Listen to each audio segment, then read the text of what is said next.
दी छोड़ सतगुरु रामपाल जी परमेश्वर जी की जय हो। परमपिता परमात्मा सारी सृष्टि के रचनहार कुल मालिक असंख्य ब्रह्मांडों के स्वामी जगत गुरु तीनों लोकों में प्रवेश करके सबका धारण पोषण करने वाले राजाधिराज आत्माधार नाथों के नाथ देवों के देव महादेव सर्वेश्वर महेश्वर मृत्युंजय अजरो अमर आदि अनादि सनातनी प्रभु जगत पिता जगदीश्वर श्री श्री 1008 की उपाधि के वास्तविक अधिकारी अकाल मूर्त सौद स्वरूपी राम वासुदेव सर्वगतम ब्रह्म परम पूज्य प्रथम पूज्य परम संत परम पुरुष परम धनी परम दयालु सत्य कबीर हक्का कबीर अल्लाह कबीर अल्लाह अकबर बाखबर अल्लाह ताला जगत के तारणहार जगत के मुक्तिदाता जगत के जगन्नाथ हारे के सहारे हिंदुओं के राम मुसलमानों के अल्लाह सिखों के वाहिगुरु ईसाइयों के मसीह दया के सागर दयानिधि करुणा के सागर करुणानिधि स्वयंभू परिभू संकट मोचन कष्ट हरण मंगल करण दुख भंजन अविगत कबीर निर्विकार निर्विषम परमात्मा अलय अलेख सतगुरु आदि अनादि सतगुरु असली मर्यादा पुरुषोत्तम असली राम असली कृष्ण असली घनश्याम असली मुरारी राजाओं के राजा महाराजाओं के महाराजा शहंशाहों के शहंशाह सम्राटों के सम्राट भगवानों के भगवान अल्लाहों के अल्लाह प्रभुओं के प्रभु मसीहाओं के मसीह सच्चे वाहिगुरु बाबाओं के बाबा पीरों के पीर सेठों के सेठ जगत सेठ सावड़सा सेठ सर्वगुण संपन्न अनंत कोटि कलाओं के स्वामी अनंत कोटि ब्रह्मांडों के नायक योगियों में महायोगी ध्यानियों में महाध्यानी सिद्धों में परम सिद्ध ज्ञानियों में तत्वज्ञानी ब्रह्म ज्ञानी महाज्ञानी परम ज्ञानी सर्वश्रेष्ठ ज्ञानी विज्ञानी युवा कबीर समरथ कबीर असमवात अमित ओझा सच्चे रहनुमा करीम अल्लाह सुभान अल्लाह दुनिया के अंतिम पैगंबर 8 सितंबर 1951 से गांव धनाना जिला सोनीपत हरियाणा भारतवर्ष की पावन भूमि पे प्रकट रियल कल्कि भगवान श्री नारायण साकार हरि श्री बाबा साहेब स्वयंभू संत श्रोमणी सतगुरु रामपाल जी परमेश्वर जी के चरण कमल में साध संगति से देश विदेश से जुड़े हुए हम सभी सत्सेवक भाई बहनों का अनंत कोटि दंडवत प्रणाम। सत्साई भाई और बहनों, बहुत बड़ी दया बहुत बड़ी मेहर पूज्य गुरुवर सतगुरु रामपाल जी परमेश्वर जी की, जिनकी विशेष वीआईपी रजा के बिना इस कलयुग की बिचली पीढ़ी में साध संगति का मिलना नामुमकिन है, असंभव है। जिन पुण्यात्माओं के युगों युगों के जन्म जन्मांतरों के मजबूत भक्ति संस्कार होते हैं और वर्तमान में जिन आत्माओं के ऊपर गुरुदेव भगवान की वीआईपी छप्पर फाड़ रजा होती है, उन्हीं आत्माओं को कलयुग की बिचली पीढ़ी में साध संगतियाँ नसीब होती हैं। क्योंकि साध संगति सतगुरु रामपाल जी परमेश्वर जी की सत भक्ति का ट्रेनिंग सेंटर है। साध संगति से ही सतगुरु रामपाल जी अपनी आत्माओं को सतलोक के लिए ट्रेंड करेंगे, तैयार करेंगे। तो जिन आत्माओं को साध संगतियाँ नसीब हो चुकी हैं, उनका परम सौभाग्य। अब उनको चाहिए कि वो हर प्रकार से ज्ञान को आधार बनाकर अपने गुरुदेव भगवान के चरणों में समर्पित होकर साध संगतियों से जुड़े रहें और परमेश्वर को स्वतंत्र कर्मों का फ़ायदा उठाते हुए और शुभ कर्म करते हुए प्रसन्न करने की दिशा में आगे बढ़ते रहें, ताकि गुरु आशीर्वाद से हमारी भक्ति निरंतर सफलता की ओर आगे बढ़ती रहे। भाई और बहनों, पुस्तक धरती पर अवतार के ऊपर वीडियो बनाने की श्रृंखला जारी है। इसी श्रृंखला में आज हमारा तीसरे नंबर का वीडियो है और हर वीडियो हमें कुछ न कुछ नई जानकारी देता है, हमें भक्ति मार्ग से संबंधित अनसुनी जानकारी देता है। और ये जानकारियाँ वर्तमान में नितांत आवश्यक हैं, क्योंकि ये तमाम प्रकार की जानकारियाँ जो इन वीडियोज के माध्यम से निकलकर हमारे सामने आती हैं, ये जानकारियाँ भक्ति मार्ग पर गुरुदेव भगवान के चरणों में हमारे विश्वास को दृढ़ करती हैं। और अपने गुरुदेव भगवान के चरणों में दृढ़ हुए बिना, दृढ़ता से भक्ति मार्ग पर लगे बिना हम सतलोक नहीं जा सकते, और सतलोक नहीं जा पाया तो हमारा सारा प्रयास व्यर्थ हो जाएगा। तो हमने हर प्रकार से कोई भी कमी इस भक्ति मार्ग पर अब बाकी नहीं रखनी है। दूसरी बात भाई और बहनों, परमात्मा जब पृथ्वी पर आते हैं तो अपने आप को छुपाते हैं, अपने आप को परमात्मा भगवान से अलग दर्शाते हैं, ताकि गुरुदेव ज्ञान आधार से अपनी पहचान करवा सके। और स्वयं कबीर परमेश्वर होने के बावजूद भी अपने आप को कबीर परमेश्वर ना कहकर अन्य अज्ञानी लोगों की उपेक्षा का पात्र होने से बचें। लेकिन अंततः उन्होंने हमें जो ज्ञान दे दिया होता है, जो तत्व ज्ञान, सृष्टि का सर्वश्रेष्ठ ज्ञान, उस ज्ञान को आधार बनाकर जिन जिन आत्माओं ने इस बात का निष्कर्ष निकाल लिया कि यदि इस अखिल सृष्टि में, अखिल ब्रह्मांड में यदि कोई एकमात्र रचनहार है, एकमात्र कोई परमेश्वर है, कबीर है, तो केवल मेरे गुरुदेव भगवान है। यदि इस बात की आपको दृढ़ता के साथ में जानकारी हो गई, पहचान हो गई, फिर आप जी भक्ति मार्ग पर बिल्कुल भी डगमग नहीं हो पाएंगे। क्योंकि जो आत्मा अपने गुरुदेव भगवान को पहचान लेती है, उन्हें परमात्मा के रूप में हृदय से स्वीकार कर लेती है, उस आत्मा के घट में, उसके हृदय कमल में साक्षात सतगुरुदेव भगवान शब्द रूप में विराजमान हो जाते हैं। उसके बाद तीनों लोकों में कोई भी उस आत्मा को भ्रमित नहीं कर सकता। और भाइयों और बहनों, ये तभी संभव होगा जब हम हर प्रकार से ज्ञान को आधार बनाकर सतगुरु की पहचान कर लेंगे। आज का हमारा तीसरे नंबर का वीडियो अवतार की परिभाषा को लेकर है, क्योंकि सतगुरु रामपाल जी परमेश्वर जी की 90% संगत जो साध संगतियों से नहीं जुड़ी है, केवल सतलोक आश्रमों से जुड़ी है, उस संगत को अभी तक अवतार की परिभाषा का भी ज्ञान नहीं है। ना उन्हें कबीर परमेश्वर की परिभाषा का ज्ञान है, ना उन्हें कबीर परमेश्वर के गुणों का ज्ञान है, ना उन्हें सतगुरु की परिभाषा का ज्ञान है, और ना उन्हें अवतार की परिभाषा का ज्ञान है। भाइयों और बहनों, हमारे पूज्य गुरुदेव भगवान ने कभी भी अपने आप को कबीर नहीं कहा। सीधे तौर पर कभी भी नहीं कहा कि मैं ही कबीर हूं। और ना आपने कभी भी अपने गुरुदेव भगवान के मुख कमल से यह सुना होगा कि मैं कबीर जी का अवतार हूं। आपने इतना जरूर सुना है कि कबीर परमात्मा ने इस कलयुग की बिचली पीढ़ी में स्वयं ही आना था, लेकिन वो नहीं आए तो अपने दास को भेज दिया। उसके बाद में संगत इसी आधार से अपने पूज्य गुरुदेव भगवान को, कबीर परमेश्वर को, सतगुरु रामपाल जी को अवतार की परिभाषा में ले बैठी, अपनी खुद की छोटी सोच के आधार से, अपनी खुद की आध्यात्मिक अज्ञानता के आधार से। जबकि गुरुदेव भगवान ने कभी नहीं कहा कि मैं कबीर का अवतार हूं।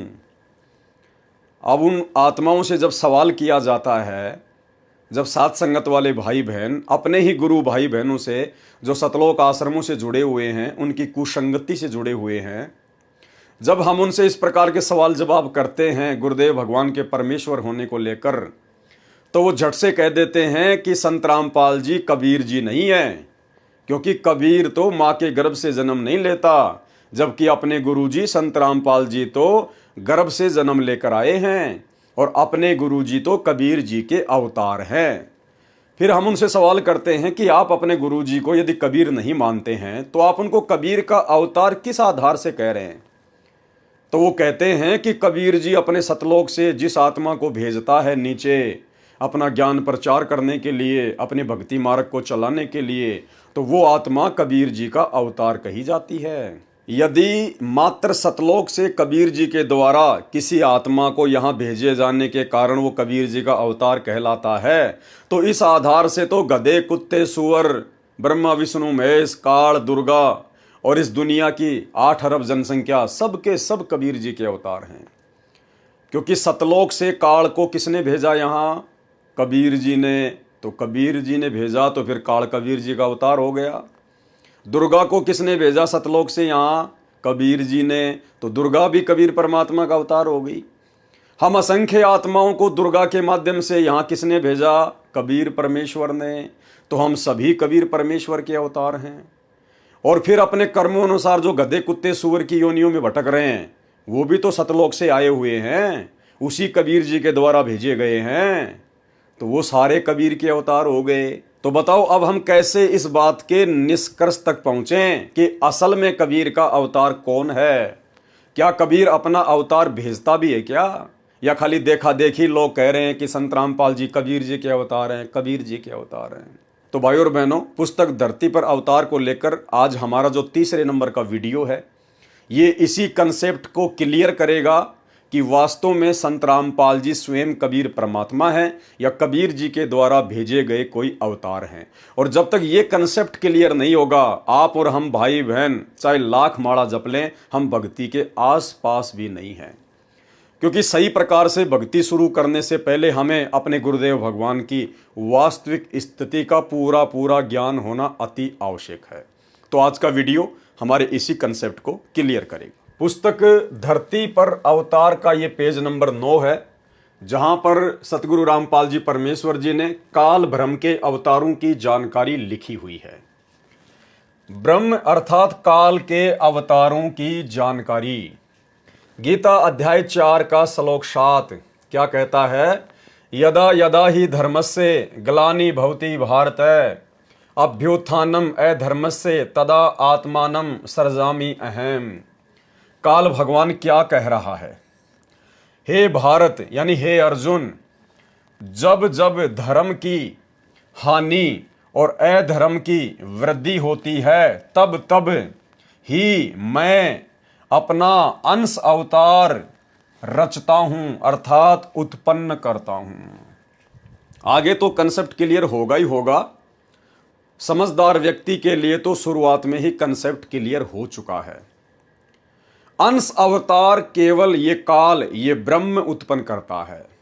कबीर परमात्मा कोई अंश अवतार सर्जन नहीं करता है, क्योंकि कबीर परमात्मा समर्थ है। उन्हें किसी भी अपनी आत्मा को इस 21 ब्रह्मांड में भेजने की जरूरत नहीं पड़ती है। अनंत कोटि कलाओं का स्वामी उसी को कहा जाता है जो अपने सर्व कार्य करने में खुद ही समर्थ होता है। और परमात्मा ने सतलोक से किसी को भी अवतार रूप में, जब से ये सृष्टि रची गई है 21 ब्रह्मांड की, तब से लेकर वर्तमान समय तक कबीर परमेश्वर ने कभी भी अपनी किसी भी आत्मा को 21 ब्रह्मांड में हम जीव आत्माओं को काल की बंध से छुड़वाने के लिए नहीं भेजा है। ये परमात्मा स्वयं ही आता है। और गुरुदेव ने सृष्टि रचना में हमारी आंखें खोल दी हैं कि परमात्मा को 21 ब्रह्मांड में अपनी किसी भी आत्मा को सतलोक से अवतार रूप में यहां भेजने की आवश्यकता नहीं है, क्योंकि कबीर परमेश्वर का कार्य कोई भी आत्मा कर ही नहीं सकती। आपने सृष्टि रचना में सुना, जब परमात्मा ने अचिंत को सृष्टि रचना का भार सौंपा और उसके बाद में अचिंत सृष्टि रचना नहीं कर पाया, अंत में उसको हाथ जोड़ने पड़े, तो कबीर परमेश्वर जी ने क्या कहा कि बेटा मैं तेरी फड़क निकालना चाहता था, कहीं तू आगे चल के और टांग अड़ा के खड़ा हो जाए, क्योंकि आगे परमात्मा ने काल को बाहर निकालना था, फिर परमेश्वर ने रह रह के अपनी आत्माओं को सतलोक में लेके आना था।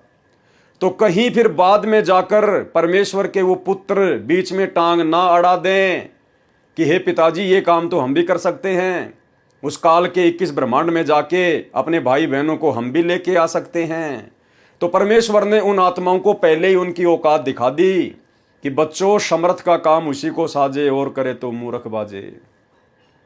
इसलिए कबीर परमेश्वर कभी भी सतलोक से आत्माओं को अवतार रूप में नहीं भेजता है, वे स्वयं ही इस काल के 21 ब्रह्मांड में आते हैं और अपनी आत्माओं को शत भक्ति देकर काल के बंध से छुड़वाकर लेकर जाते हैं। अंश अवतार केवल ये काल 21 ब्रह्मांड का स्वामी ज्योति निरंजन उत्पन्न करता है, भेजता है, क्योंकि ये समर्थ नहीं है। ये केवल 1000 कला का स्वामी है। इससे ऊपर तो अक्षर पुरुष है जो 10,000 कला का स्वामी है। इसलिए काल अपने आप में समर्थ नहीं है, और काल सभी के समक्ष अपने वास्तविक रूप में भी प्रकट नहीं होता है। उसने सौगंध खा रखी है, इसलिए उसकी मजबूरी है वो स्वयं ना आकर अपने अंश अवतार सर्जन करता है। तो भाई और बहनों, इस बात को दिलो दिमाग से निकाल देना कि संत रामपाल जी कोई कबीर जी के द्वारा भेजे गए अवतार होंगे। आगे पूरा कंसेप्ट क्लियर होने वाला है, वीडियो को ध्यान से सुनते जाइए। तो गीता अध्याय 4 श्लोक 7 का निष्कर्ष है कि जब जब धरती पर धर्म की हानि और अधर्म की वृद्धि होती है तो ये काल कहता है कि तब तब मैं अपना अंश अवतार रचता हूं अर्थात उत्पन्न करता हूं। जैसे विष्णु के रूप में श्री रामचंद्र जी को भेज दिया, फिर द्वापर में श्री कृष्ण जी को भेज दिया, इस प्रकार से ये काल अपने अंश अवतार सर्जन करता है।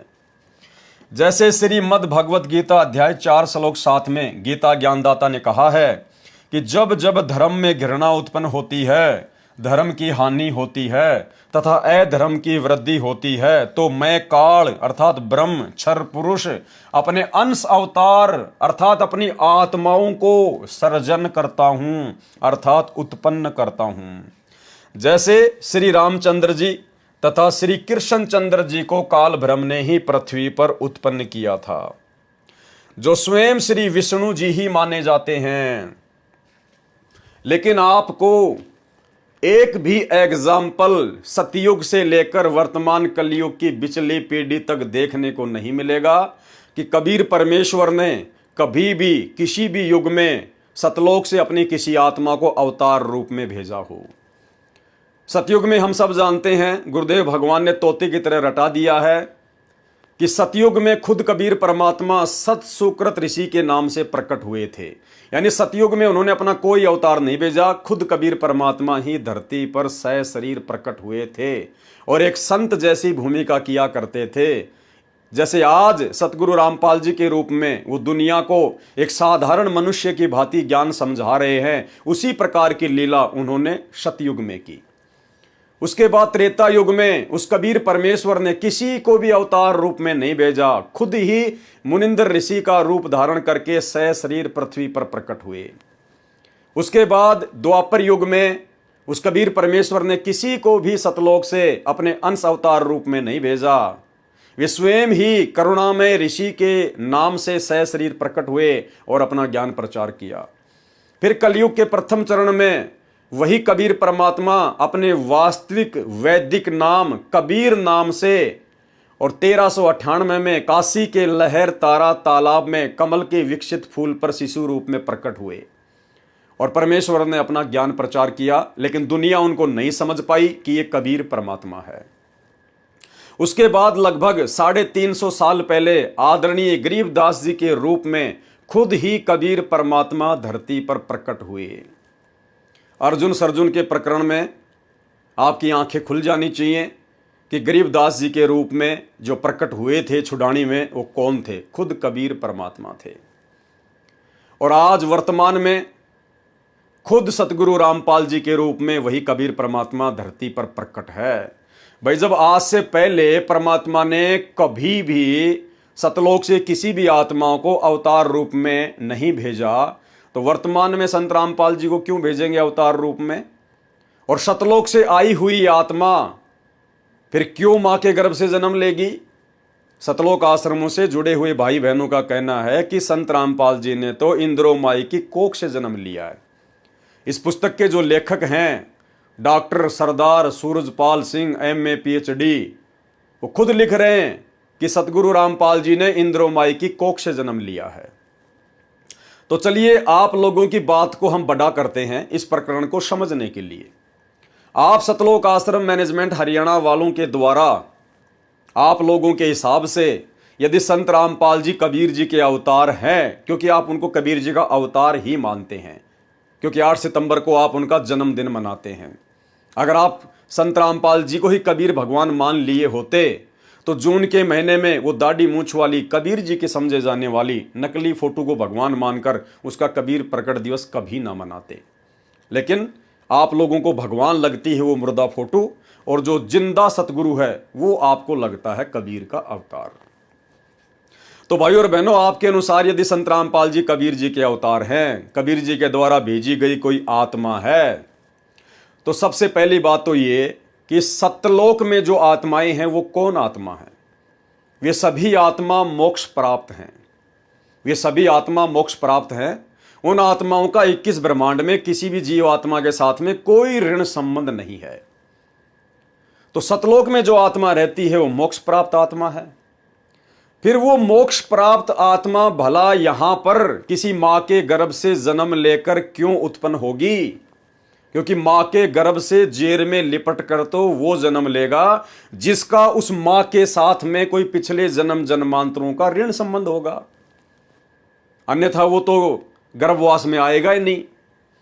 भाई, जब यहां के सारे ऋण ही समाप्त हो जाएंगे हमारे, हम लोग ऋण संबंध में तो बंधे हुए हैं, इसीलिए जन्मते हैं और मरते हैं। और गुरुदेव ने कह दिया, एक लेवा एक देवा दूतम, कोई किसी का पिता नहीं पुतम। ऋण संबंध जुड़े सब नाता, अंत समय सब 12 बाटा। तो एक दूसरे के ऋण संबंधों के कारण ही तो हम किसी के बाप बन रहे हैं, कोई किसी की माँ बन रही है, कोई किसी की बेटी, कोई पत्नी, कोई जन्म ले रहा है, कोई मर रहा है। अगर संत रामपाल जी को कबीर जी ने सतलोक से भेजा है अवतार के रूप में, तो भाई फिर संत रामपाल जी मां की कोख से जन्म कैसे ले सकते हैं? क्योंकि सतलोक में तो मोक्ष प्राप्त आत्मा रहती है, और मोक्ष प्राप्त आत्मा भला क्यों एक मां की कोख से जन्म लेगी, जेर में लिपट के आएगी? उसका कौन सा पिछला संस्कार है भाई? और यदि कोई पिछला संस्कार बाकी था तो फिर वो आत्मा सतलोक कैसे चली गई? फिर वो आत्मा सतलोक कैसे चली गई थी? क्योंकि बिना ऋण चुकाए तो कोई यहां से जा ही नहीं सकता। तो इस आधार से भी आप लोग बिल्कुल फेल हैं। आप भाई बहनों को अवतार की परिभाषा का भी ज्ञान नहीं है।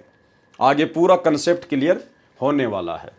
इनके अतिरिक्त 8 अवतार और कहे गए हैं जो श्री विष्णु जी स्वयं नहीं आते, अपितु अपने लोक से अपने कृपा पात्र पवित्र आत्मा को भेजते हैं। वे भी अवतार ही कहलाते हैं। कहीं कहीं पर 25 अवतारों का भी उल्लेख पुराणों में आता है। काल ब्रह्म अर्थात क्षर पुरुष के भेजे हुए अवतार पृथ्वी पर बड़े अधर्म का नाश कत्ले आम अर्थात संहार करके करते हैं। यानी काल ब्रह्म अपने जो अंश अवतार भेजता है, चाहे ब्रह्मा विष्णु महेश को या चाहे ब्रह्मा विष्णु महेश में प्रेरणा करके उनके जो कर्म है वो बिगड़वा के फिर उनके अंश अवतारों को यहां पर भेजता है, जैसे राम को, श्री कृष्ण को या अन्य को।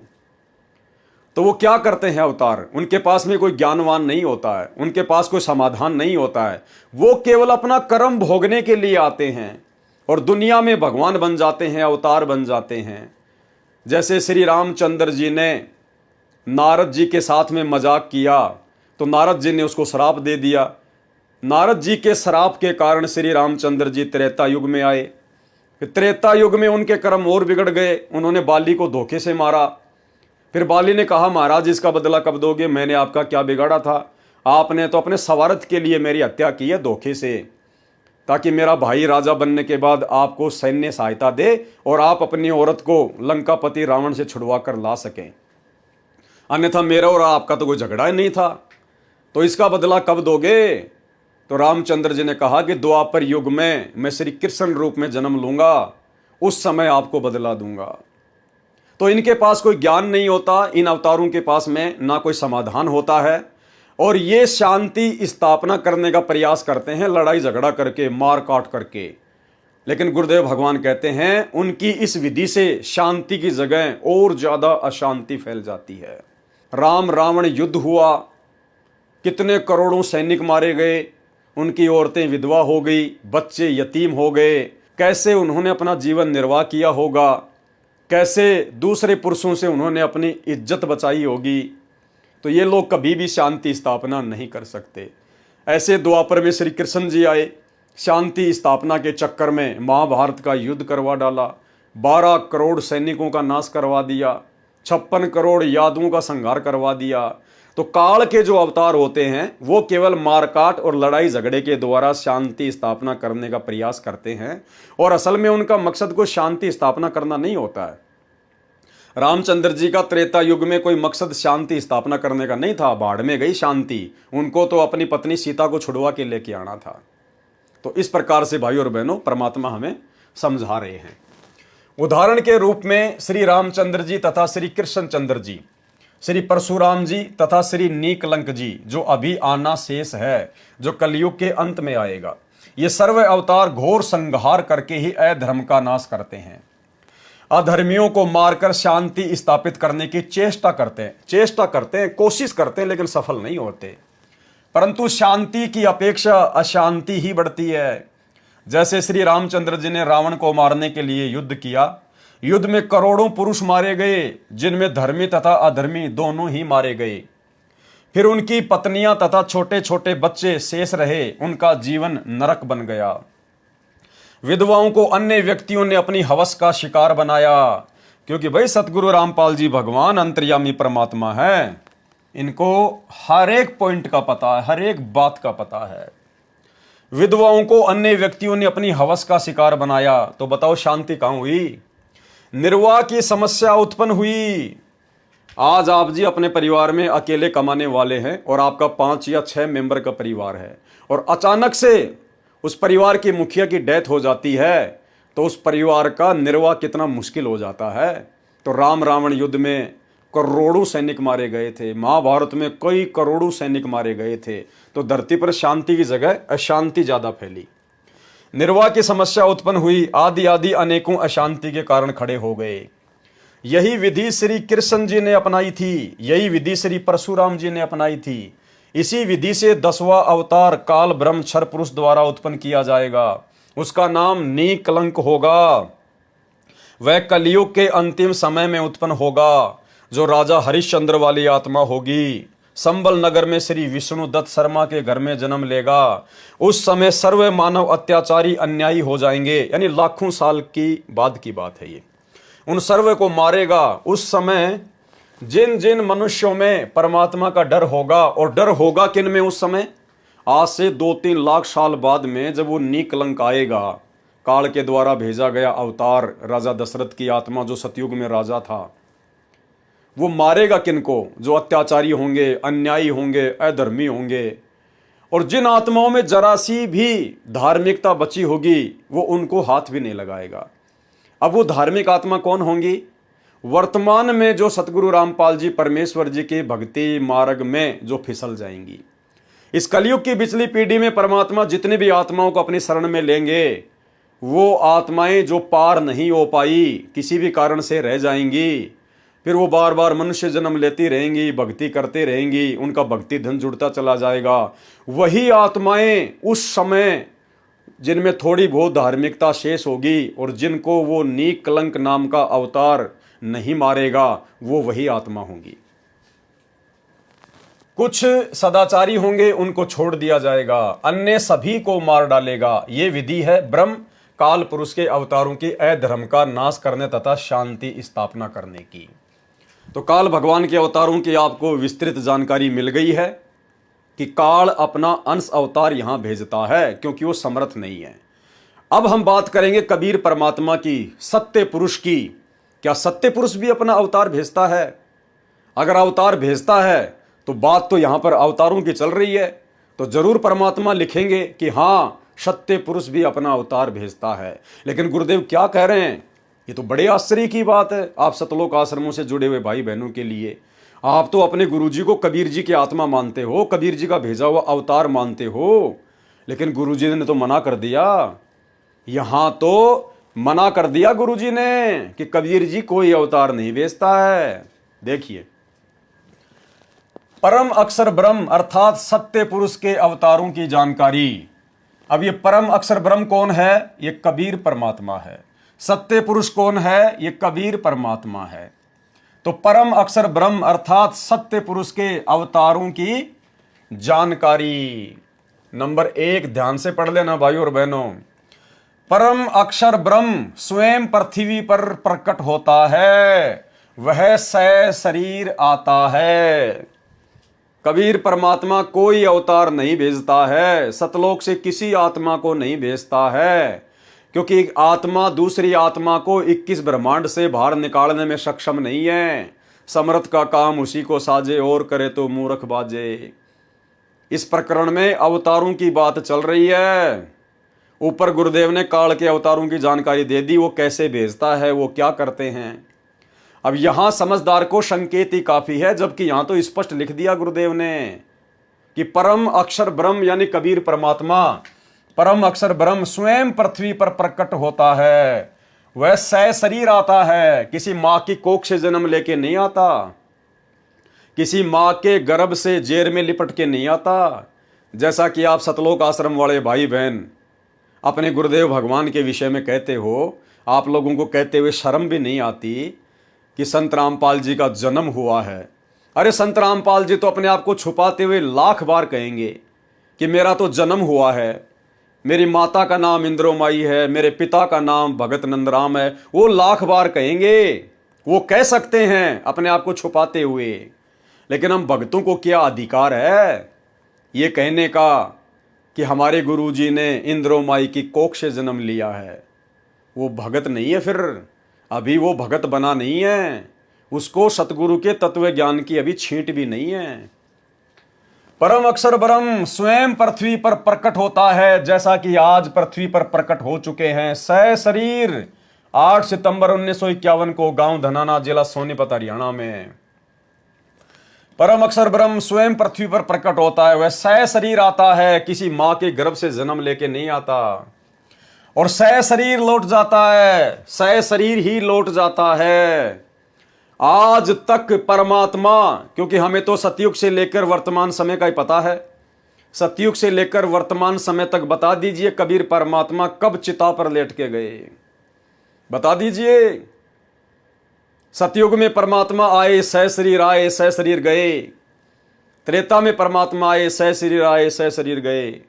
द्वापर में परमात्मा आए, सह शरीर आए, सह शरीर गए। कलयुग के प्रथम चरण में आए, सह शरीर आए, सह शरीर गए। गरीबदास जी के रूप में आए, सह शरीर आए, और अंत में सह शरीर ही गए। ग्रंथ साहिब की भूमिका में लिखा है, जब उनकी अस्थियां वगैरह इकट्ठी करने गए तो अस्थियां नहीं मिली। बाद में उनको बड़ा दुख हुआ कि ये तो परमात्मा थे, स्वयंभू थे, इनका तो तेज पुंज का शरीर था। और छुड़ानी में परमेश्वर ने वो लीला की शरीर छोड़ने की। उसके बाद उसी रूप में, उसी उम्र में 35 साल तक सहारनपुर में रहे, वहां जाके परमात्मा प्रकट हो गए। तो सह शरीर आए और सह शरीर ही गए। सतगुरु रामपाल जी भगवान भी, ये कबीर परमेश्वर भी वर्तमान में सह शरीर ही आए हैं। आज भले ही हम भक्तों को यकीन ना हो, हम दुनिया की बात नहीं करेंगे, दुनिया के इतने मजबूत संस्कार नहीं हैं कि पहली बात तो वो संत रामपाल जी के शरण में आ जाए, और शरण में आने के बाद इन चीजों को समझ सके। इन गूढ़ रहस्यों को समझने की दया तो परमेश्वर के युगों युगों के माल के ऊपर होती है। बाकी तो खुद के भाई बहन ही मजाक उड़ाएंगे, इन बातों को अपने भेजे में वो पचा नहीं पाएंगे। और यही कारण है आज 90% संगत स्वयं सतगुरु रामपाल जी परमेश्वर जी की, इनको कबीर जी का अवतार ही मानती है, इनको कबीर नहीं मानती है। तो परमेश्वर आज भी सह शरीर आए हैं और सह शरीर ही जाएंगे। वह सह शरीर आता है, सह शरीर लौट जाता है। यह लीला वह परमेश्वर दो प्रकार से करता है। यानी 1 नंबर, प्रत्येक युग में शिशु रूप में किसी सरोवर में कमल के फूल पर वन में प्रकट होता है। वहां से निसंतान दंपत्ति उसे उठा ले जाते हैं, फिर लीला करता हुआ बड़ा होता है तथा आध्यात्मिक ज्ञान प्रचार करके अधर्म का नाश करता है। सरोवर के जल में कमल के फूल पर अवतरित होने के कारण परमेश्वर नारायण कहलाता है। नार यानी जल, आयन मानी आने वाला, अर्थात जल पर निवास करने वाला नारायण कहलाता है। नंबर 2, दूसरी विधि क्या है? जब चाहे साधु संत जिंदा के रूप में अपने सतलोक से पृथ्वी पर आ जाते हैं तथा अच्छी आत्माओं को ज्ञान देते हैं, फिर वे पुण्यात्माएं भी ज्ञान प्रचार करके अधर्म का नाश करते हैं। वे भी परमेश्वर के भेजे हुए अवतार होते हैं। तो ये 2 स्थिति हो गई परमात्मा के आने की, और परमात्मा ने 2 ही स्थितियों का वर्णन किया है। तो संत रामपाल जी तो वर्तमान में दोनों स्थितियों में नहीं है। अब आगे चलिए। कलयुग में ज्येष्ठ सुदी पूर्णमासी संवत 1455 सन 1398 को कबीर परमेश्वर सतलोक से चलकर आए तथा काशी शहर के लहर तारा नामक सरोवर में कमल के फूल पर शिशु रूप में विराजमान हुए। वहां से नीरू तथा नीमा जो जुलाहा धानक दंपत्ति थे उन्हें उठा लाए। शिशु रूपधारी परमेश्वर कबीर परमेश्वर ने 25 दिन तक कुछ भी आहार नहीं किया। नीरू तथा नीमा उसी जन्म में ब्राह्मण थे, श्री शिव जी के पुजारी थे। मुसलमानों द्वारा बलपूर्वक मुसलमान बनाए जाने के कारण जुलाहे का कार्य करके निर्वाह करते थे। बच्चे की नाजुक हालत देखकर नीमा ने अपने इष्ट शिव जी को याद किया। शिव जी साधु वेश में वहां आए तथा बालक रूप में विराजमान कबीर परमेश्वर को देखा। और भाई और बहनों, हकीकत क्या है आप और हम भाई बहनों को अब समझ में आ जानी चाहिए। यहाँ पर जिस शिव भगवान का जिक्र किया जा रहा है ना, कोई शिव जी नहीं था। कबीर परमात्मा ने खुद ही भूमिका की, खुद ही परमात्मा शिव जी बन गए, खुद ही परमेश्वर ने सारे खेल खेले थे। बालक रूप में कबीर साहिब जी ने कहा, हे शिव जी, इन्हें कहो एक कुंवारी गाय लाए, वह आपके आशीर्वाद से दूध देगी। जिस प्रकार काशी के भंडारे में परमात्मा खुद ही केशव बन गए, खुद ही वो कबीर हैं, और केशव रूप में सवाल कर रहे हैं और कबीर रूप में जवाब दे रहे हैं। ठीक इसी प्रकार यहां भी परमात्मा वही लीला कर रहे हैं, अपना दूसरा शिव रूप धारण करके, एक साधु संत महात्मा का रूप धारण करके, और शिशु रूप में परमात्मा अपने दूसरे रूप साधु वाले रूप को आदेश दे रहे हैं कि नीरू को बोलो कि एक कुंवारी गाय लेकर आए। कबीर साहिब जी ने कहा, हे शिव जी, इन्हें कहो एक कुंवारी गाय लाए, वह आपके आशीर्वाद से दूध देगी। अब बताओ, हमारा कबीर भगवान क्या शंकर भगवान के आशीर्वाद से दूध देने वाली गाय का दूध पिएगा क्या? विचार करने की बात है भाई और बहनों। क्या हमारे कबीर भगवान शंकर भगवान के आशीर्वाद से जो गाय दूध देगी, क्या उसका दूध पिएगा? तो ये सारा खेल कबीर परमात्मा खुद ही खेलते हैं। शिव जी भी वही बने, शिशु रूप में भी वही थे। वह आपके आशीर्वाद से दूध देगी, ऐसा ही किया गया। कबीर परमेश्वर के आदेश अनुसार भगवान शिव जी ने कुंवारी गाय की कमर पर थपकी लगाई। उसी समय बछिया के थनों से दूध की धार बहने लगी। एक कोरा मिट्टी का छोटा घड़ा नीचे रखा, पात्र भर जाने पर दूध बंद हो गया। फिर प्रतिदिन पात्र थनों के नीचे करते ही बछिया के थनों से दूध निकलता। उसको परमेश्वर कबीर जी पिया करते थे। जुलाहे के घर पर परवरिश होने के कारण बड़े होकर परमेश्वर कबीर जी भी जुलाहे का कार्य करने लगे तथा अपनी अच्छी आत्माओं को मिले। उनको तत्व ज्ञान समझाया तथा स्वयं भी तत्व ज्ञान प्रचार करके अधर्म का नाश किया। अब आगे ध्यान देना भाई और बहनों, आप लोगों को समझ में आएगा अवतार कौन होता है। सतगुरु रामपाल जी अवतार नहीं है। ये पूरी लीला उस कबीर परमेश्वर की 650 साल पहले की। वो ज्ञान प्रचार किया करते थे, दूसरी आत्माओं को ज्ञान दिया करते थे, और उसके बाद उन आत्माओं ने भी ज्ञान प्रचार किया। जैसे रामानंद जी ने आगे ज्ञान प्रचार किया, सर्वानंद जी ने कबीर परमात्मा से उपदेश लेकर फिर आगे ज्ञान प्रचार किया। तो अवतार कौन होते हैं, ध्यान देना। तथा स्वयं भी तत्व ज्ञान प्रचार करके अधर्म का नाश किया, तथा जिन जिन को परमेश्वर जिंदा महात्मा के रूप में मिले उनको सचखंड सतलोक में ले गए तथा फिर वापस छोड़ा। उनको आध्यात्मिक ज्ञान दिया तथा अपने से परिचित कराया। वे उस परमेश्वर सत्य पुरुष के अवतार थे। क्या कहा परमात्मा ने कि कबीर परमात्मा जिन जिन आत्माओं को जिंदा महात्मा के रूप में मिले और उन आत्माओं को फिर वे अपने साथ सतलोक लेकर गए, उनको सतलोक दिखाया, फिर उन आत्माओं को नीचे छोड़ा। उसके बाद उन आत्माओं ने जमकर ज्ञान प्रचार किया। वे कौन कहलाए? वे कहलाए कबीर जी के अवतार, यानी कबीर जी के कार्य को आगे बढ़ाने वाले। वे कहलाए कबीर जी के अवतार। अब यदि आप संत रामपाल जी को कबीर जी का अवतार मानते हैं तो अवतार की तो परिभाषा गुरु जी ने बता दी कि कबीर जी के अवतार कौन कहे जाते हैं। यानी कबीर परमात्मा सतलोक से चलकर जिंदा महात्मा के रूप में या अन्य वेश में धरती पर आते हैं। यहां आकर अच्छी आत्माओं को अपना ज्ञान समझाते हैं, उन आत्माओं को फिर सतलोक दिखाकर लाते हैं, फिर वापस छोड़ते हैं। फिर वो आत्माएं परमात्मा से परिचित होने के बाद ज्ञान प्रचार करती है। उन आत्माओं को कबीर जी का अवतार कहा जाता है। जैसे परमात्मा ने यही लीला आदरणीय गरीबदास जी के साथ की, नानक जी के साथ में की, धर्मदास जी के साथ में की, मलुकदास जी के साथ में की, गीसा जी के साथ में की। देखते जाइए। वे उस परमेश्वर सत्य पुरुष के अवतार थे। उन्होंने भी परमेश्वर से प्राप्त ज्ञान के आधार से अधर्म का नाश किया। वे अवतार कौन कौन हुए? वो अवतार हैं आदरणीय धर्मदास जी, आदरणीय मलुकदास जी। अब आप लोगों के अनुसार, सतलोक आश्रम वाले भाई बहनों के अनुसार, यदि संत रामपाल जी कबीर जी के अवतार हैं तो अवतार कौन होता है, उसकी पहचान बताइए। और कौन कौन अवतार थे? आदरणीय धर्मदास जी, क्योंकि आदरणीय धर्मदास जी को कबीर परमात्मा सतलोक से आकर मिले, उनको सतलोक दिखाया। उसके बाद में धर्मदास जी ने आगे ज्ञान प्रचार किया, इसलिए धर्मदास जी कबीर जी के क्या कहलाए? अवतार। आदरणीय मलुकदास जी को परमात्मा मिले और मलुकदास जी को सतलोक दिखाया, फिर मलुकदास जी ने आगे ज्ञान प्रचार किया, इसलिए क्या कहलाए? कबीर जी के अवतार।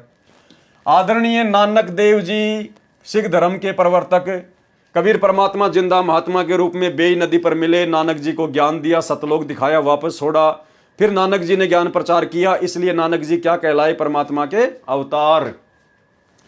आदरणीय दादू साहिब जी को भी परमात्मा मिले, सतलोक दिखाया, फिर इन्होंने ज्ञान प्रचार किया, इसलिए दादू जी भी कबीर जी के अवतार कहलाए।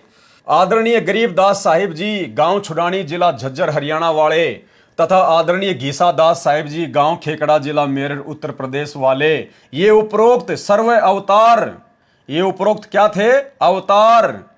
किसके? परम अक्षर ब्रह्म सत्य पुरुष के थे। ये सभी आत्माएं कबीर जी के अवतार थे। तो अवतार की क्या पहचान बताई परमात्मा ने? ध्यान से सुनना भाई और बहनों, यही कंसेप्ट क्लियर हो जाएगा। अवतार कौन होते हैं? अवतार कौन कहलाते हैं? क्या परिभाषा बताई? कबीर परमात्मा सतलोक से सहशरीर आकर जिंदा महात्मा के रूप में या साधु महात्मा के रूप में, या जैसे परमात्मा शिशु रूप में आए 650 साल पहले, बड़े होकर जिन जिन आत्माओं को ज्ञान दिया, फिर उन आत्माओं को परमात्मा ने सतलोक दिखाया, उनको सचखंड लेकर गए, फिर उनको नीचे छोड़ा, और फिर जिन जिन आत्माओं ने आगे कबीर जी का ज्ञान प्रचार किया, वो क्या कहलाए? कबीर जी के अवतार। ये अवतार की परिभाषा गुरु जी ने बता दी, मैं अपनी तरफ से नहीं बता रहा, सतगुरु रामपाल जी भगवान ने लिखी है। अब अगर इस आधार से कबीर जी के अवतार कहे जाते हैं, तो भाई संत रामपाल जी तो फिर कबीर के अवतार हो ही नहीं सकते। आप लोग जो अपने गुरु जी को कबीर जी का अवतार कहते हो, इनका अवतरण दिवस मनाते हो, जन्मदिन मनाते हो, तो इस परिभाषा के अनुसार तो संत रामपाल जी कबीर जी के अवतार नहीं है, क्योंकि सतगुरु रामपाल जी को कबीर परमात्मा कब आके मिले? कबीर परमात्मा कब आके मिले? अब आप सब एक ही बात कहोगे कि मार्च 1997 में आके मिले। कब मिले? मार्च 1997 में। एक छोटा सा सत्संग गुरु जी का सुन लीजिए 1 मिनट का, कि कबीर परमात्मा उनको कब आके मिले। सुनिए। अब देखिएगा सन 1997 के लिए कैसे आपको यकीन होगा, देखना। दास ने एक पुस्तक लिखी है दात्मी ज्ञान गंगा,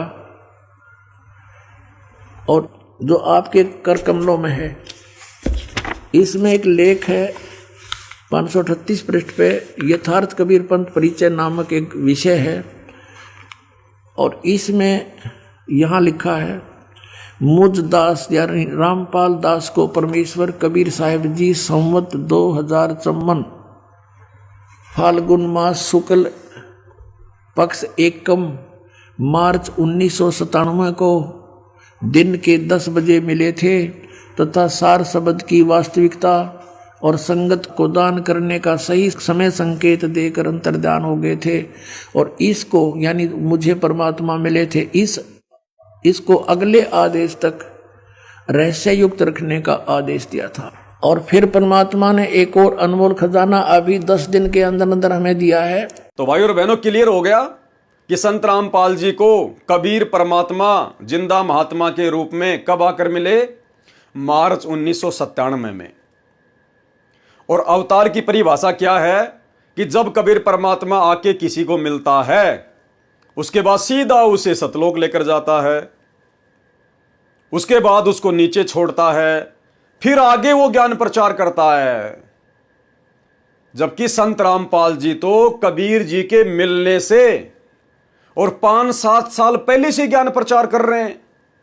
तो ये क्या माजरा भाई? अरे कबीर जी तो मिले मार्च 1997 में, और कबीर जी के मिलने के बाद में उनका ज्ञान प्रचार किया सभी अवतारों ने, क्योंकि उससे पहले तो उनको ज्ञान होता ही नहीं है।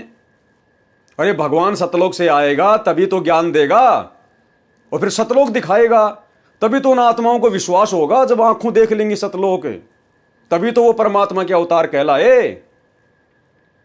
तो संत रामपाल जी तो कबीर भगवान के मिलने से पहले ही ज्ञान प्रचार कर रहे हैं। तो बताइए फिर वो ज्ञान तो झूठा हो गया, वो तो गलत ज्ञान हो गया, क्योंकि कबीर भगवान के मिले बिना संत रामपाल जी 1994 से ज्ञान प्रचार कर रहे हैं। क्योंकि कबीर जी तो मिले संत रामपाल जी को मार्च 1997 में, और संत रामपाल जी ने तो 1993 में ही सत्संग करना शुरू कर दिया, सतलोक का ज्ञान बताना शुरू कर दिया। बताइए, 1994 में संत रामपाल जी ने नाम दीक्षा देनी शुरू कर दी, सतनाम का मंत्र देना शुरू कर दिया।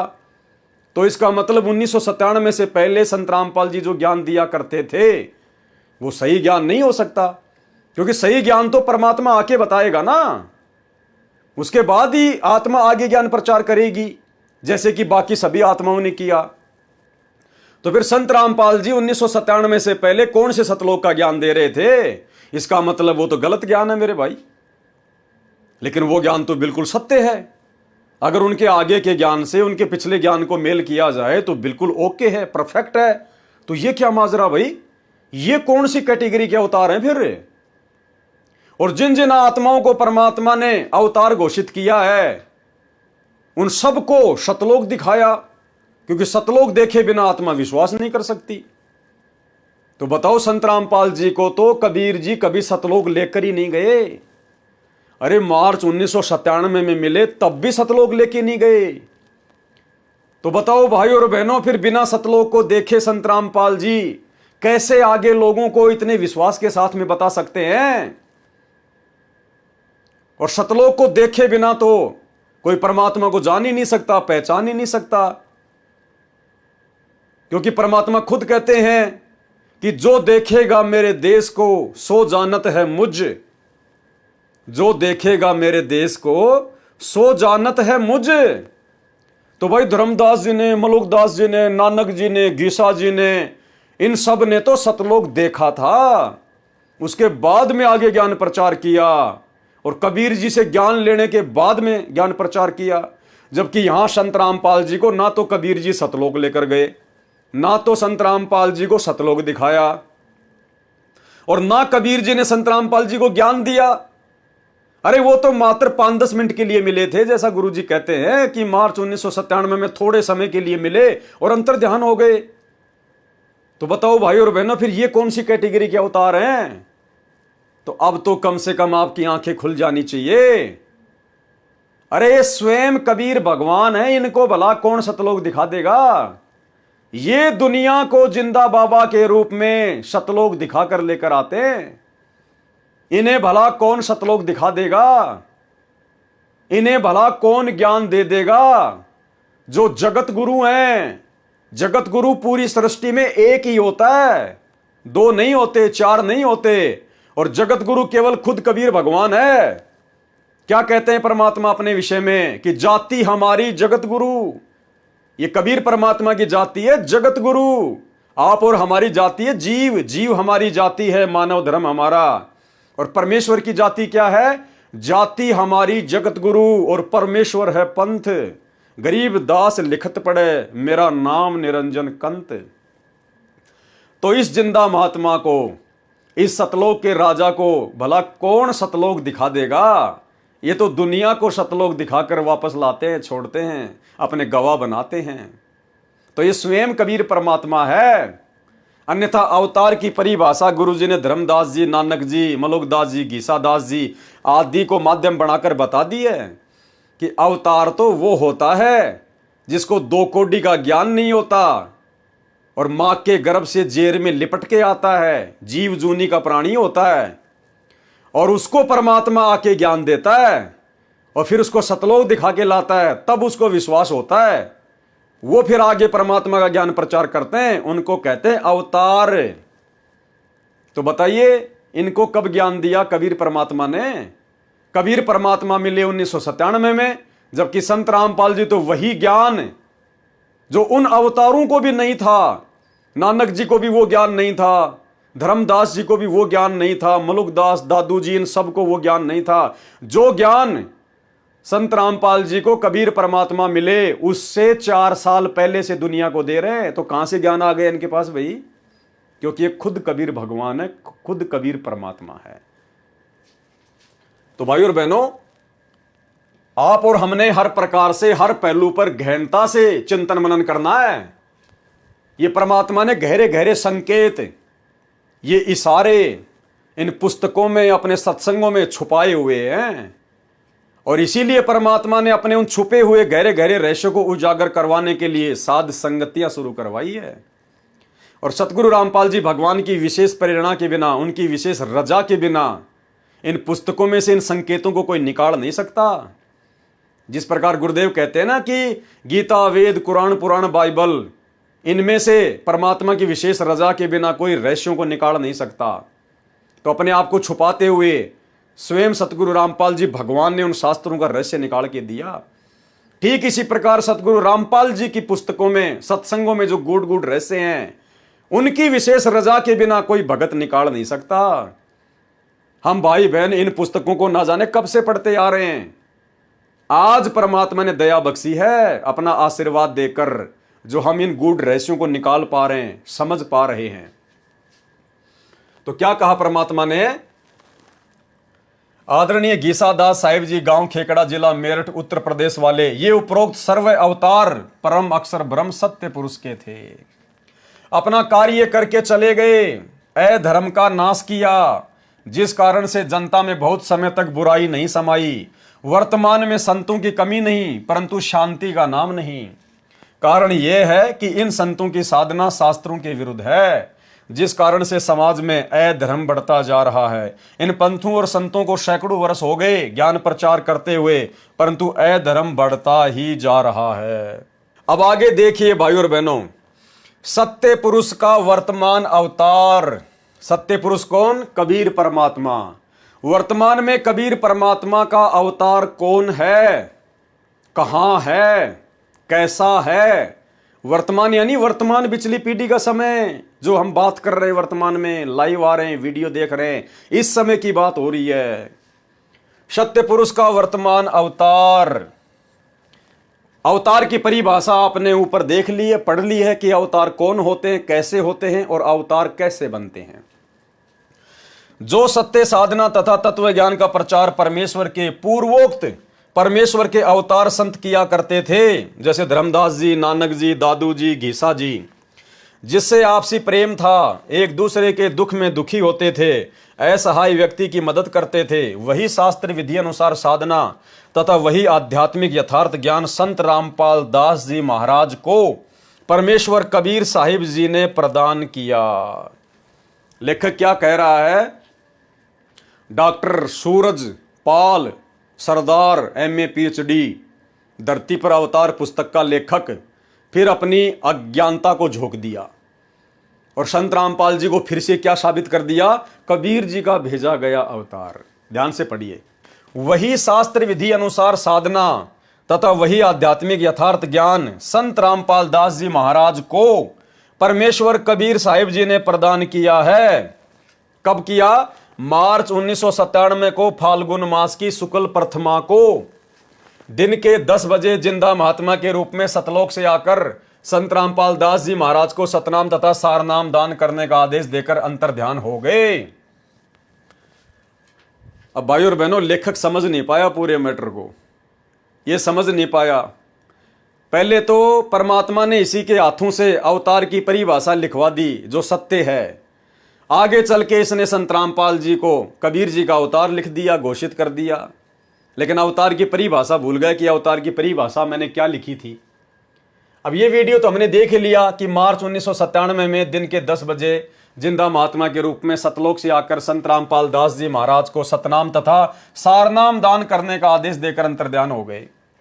अगर 1997 में ही कबीर जी ने संत रामपाल जी को सतनाम मंत्र देने का आदेश देकर यदि अंतर्ध्यान हुए, तो संत रामपाल जी तो भाई 1997 से पहले हजारों आत्माओं को सतनाम मंत्र दे चुके थे।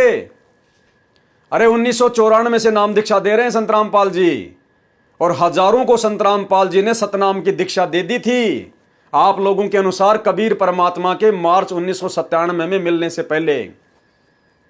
तो बताओ, आप लिख रहे हो कि आदेश तो हुआ सतनाम देने का 1997 में, तो क्या संत रामपाल जी मनमुखी रूप से ही 1994 से नाम दीक्षा दे रहे थे, सतनाम दे रहे थे? भाइयों और बहनों, यही गूढ़ ज्ञान है, यही संकेत हैं, और जानबूझकर परमात्मा ने ये संकेत छोड़े हैं, वरना आज आप और हम उनको पहचान नहीं पाते कि ये खुद ही कबीर भगवान है। अगर मार्च 1997 में संत रामपाल जी को सतनाम देने का आदेश हुआ है, तो 1994 से 97 के बीच में हजारों को संत रामपाल जी ने सतनाम की दीक्षा दी है। आज भी जिंदा हैं वो भगत आज भी जिंदा हैं जिन्होंने मार्च 1997 से पहले सतनाम की दीक्षा ली है। तो बताइए फिर संत रामपाल जी को 97 से पहले किसने आदेश दिया? क्योंकि ये खुद ही कबीर भगवान है, खुद ही कबीर परमात्मा है। भाई और बहनों, यही संकेत है, हमने इसी से समझना पड़ेगा। और मार्च 1997 में कोई कबीर जी सतलोक से आके संत रामपाल जी को नहीं मिले थे। अगर है कोई प्रूफ, है कोई एफिडेविट तो बता दीजिए। अरे संत रामपाल जी तो बिना सबूत के कोई बात करते ही नहीं है, उनकी खासियत है। अगर मार्च 1997 में उनको सतलोक से आकर कबीर भगवान मिले थे तो कोई प्रमाण है इसका, कोई सबूत है इसका? अरे खुद कबीर भगवान किसको मिलेगा? और खुद को चाहे 72 बार मिले, उनकी मौज उनकी मर्जी। जैसे काशी के भंडारे में खुद ही केशव बंजारा बन के आ गया, दूसरा रूप बना के आ गया परमात्मा, तो इसी प्रकार इनकी मौज परमात्मा की। ये तो खुद ही कबीर परमात्मा है, इनको भला दूसरा परमात्मा कौन आके मिलेगा? क्या दो दो परमात्मा होते हैं सृष्टि में? तो ये सारे संकेत हैं भाई और बहनों, संकेत। गुरुदेव अपने आप को छुपाते हुए अपना ज्ञान प्रचार करने के लिए अपने आप को परमात्मा से भिन्न दर्शाते हुए इस प्रकार की बातें लिख रहे हैं। लेकिन हमने उनके तत्व ज्ञान को आधार बनाकर अपने परमेश्वर की, अपने गुरुदेव भगवान की वास्तविक स्थिति को पहचानना पड़ेगा। दिन के 10 बजे जिंदा महात्मा के रूप में सतलोक से आकर संत रामपाल दास जी महाराज को सतनाम तथा सारनाम दान करने का आदेश देकर अंतर ध्यान हो गए। अब भाई और बहनों, दास ने पहले भी कहा था कि जब तक कोई भगत अपने गुरुजी के आशीर्वाद से अपने गुरुजी की ही वास्तविक स्थिति से परिचित नहीं होगा, जब तक उस भगत का ये कंसेप्ट क्लियर नहीं होगा कि उसके गुरुजी कबीर जी हैं या कबीर जी के द्वारा भेजे गए कोई संत हैं, तब तक वो भगत गलतियां ही गलतियां करेगा। और ये लेखक गलतियां कर रहा है। पीछे तो लिख रहा है कि सत्य पुरुष के अवतारों की जानकारी, कि सत्य पुरुष पूर्ण ब्रह्म परमात्मा परम अक्षर ब्रह्म खुद ही सतलोक से सशरीर प्रकट होता है। और यहां लिख रहा है कि संत रामपाल जी को कबीर जी ने भेजा था, उनको आके ज्ञान दिया था। और आगे इसी लेखक के हाथों से आपको लिखा हुआ दिखाएंगे कि संत रामपाल जी के रूप में कबीर जी खुद ही धरती पे प्रकट हैं। इस भाई का कोई सिर पैर ही नहीं है, सिर पैर ही। लेकिन हमने अपनी मतलब की चीजें निकाल लेनी है। परमात्मा ने उस भाई को निमित्त बना के या जैसे भी अपनी वास्तविक स्थिति के बारे में सच्चाई लिखवा दी। अब जो हमारे मतलब की चीज है, जो हमारे विश्वास को बढ़ाएगी, उसको हम पकड़ लेंगे। और बाकी चीजें जो हमारे गुरुजी को परमात्मा साबित ना करे, वो लेखक की अपनी छोटी सोच है, उनको हम छोड़ देंगे। संत रामपाल दास जी महाराज भी परमेश्वर परम अक्षर ब्रह्म के उन अवतारों में से एक है जो आध्यात्मिक ज्ञान के द्वारा अधर्म का नाश करते हैं। यानी यहां तो लेखक ने संत रामपाल जी को कबीर जी से भिन्न साबित कर दिया। क्या कह रहे हैं? संत रामपाल दास जी भी परमेश्वर परम अक्षर ब्रह्म के उन अवतारों में से एक हैं। यानी जैसे धर्मदास जी थे, मलुक दास जी थे, गीसा दास जी थे, यानी उन अवतारों की तरह एक अवतार है, एक जीव है। उन अवतारों में से एक हैं जो आध्यात्मिक ज्ञान के द्वारा अधर्म का नाश करते हैं। अब विश्व में शांति होगी, सर्वधर्म तथा पंथों के व्यक्ति एक होकर आपस में प्रेम से रहेंगे। पहले तुम तो रहना सीख लो आपस में प्यार प्रेम से।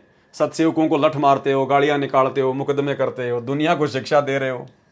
सर्वधर्म तथा पंथों के व्यक्ति एक होकर आपस में प्रेम से रहा रहेंगे। लेकिन कब? जब अपने गुरुदेव की वास्तविक स्थिति से परिचित हो जाएंगे, साध संगतियों के माध्यम से। राजनेता निरभिमानी, न्यायकारी तथा परमात्मा से डरकर कार्य करने वाले होंगे, क्योंकि आने वाले समय में राजनेता भी संत रामपाल जी के भगत होंगे। इसलिए उनमें कोई अभिमान नहीं होगा, न्यायकारी होंगे तथा अपने गुरुदेव सतगुरु रामपाल जी परमात्मा से डरकर कार्य करने वाले होंगे। जनता के सेवक बनकर निष्पक्ष कार्य किया करेंगे। धरती पर पुनः सतयुग जैसी स्थिति होगी। वर्तमान में धरती पर वह अवतार संत रामपाल दास जी हैं। अब घर घर में परमेश्वर के ज्ञान की चर्चा होगी। तुम लोग कहां ज्ञान की चर्चा करने दे रहे हो?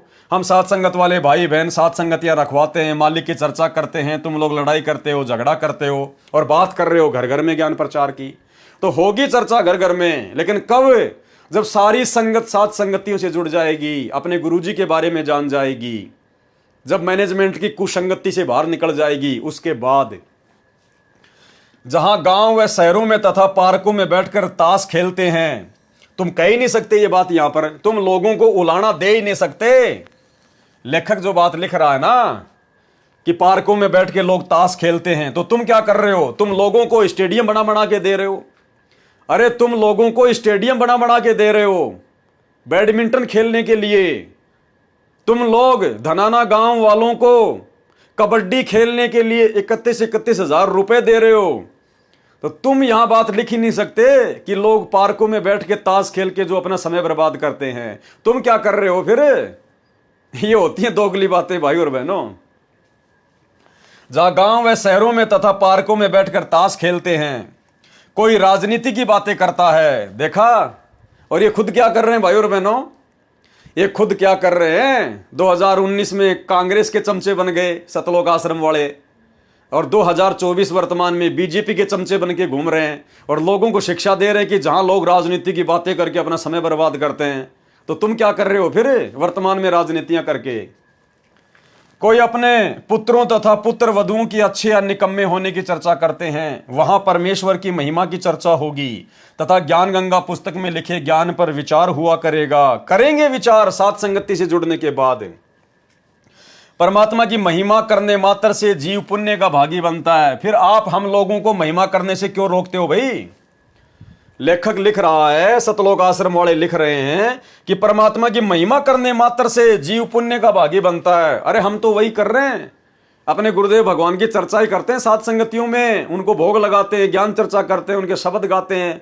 फिर तुम क्यों पुलिस वालों को बीच में डाल के उनको शराब पिला के पैसे दे के हम भक्तों की पिटाई करवाते हो? क्यों तुम लोग सात संगति में आके विघन डालते हो? दोगली बातें भाई और बहनों, दोगली बातें।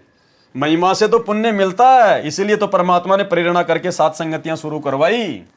अन्यथा कौन परमात्मा की महिमा कर रहा था? कोई भी नहीं कर रहा था, क्योंकि महिमा तो उस समय शुरू होगी जब हम अपने परमात्मा को पहचानेंगे।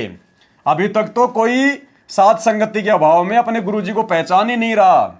केवल सात संगति वाले भाई बहनों ने अपने गुरुजी को पहचाना है कि हमारे गुरुजी मां के गर्भ से जन्म लेके नहीं आए, ये स्वयं स्वयंभू परमात्मा है, कबीर परमेश्वर हैं, सहशरीर प्रकट हैं। उसके बाद में महिमा का लाभ मिलेगा भाई।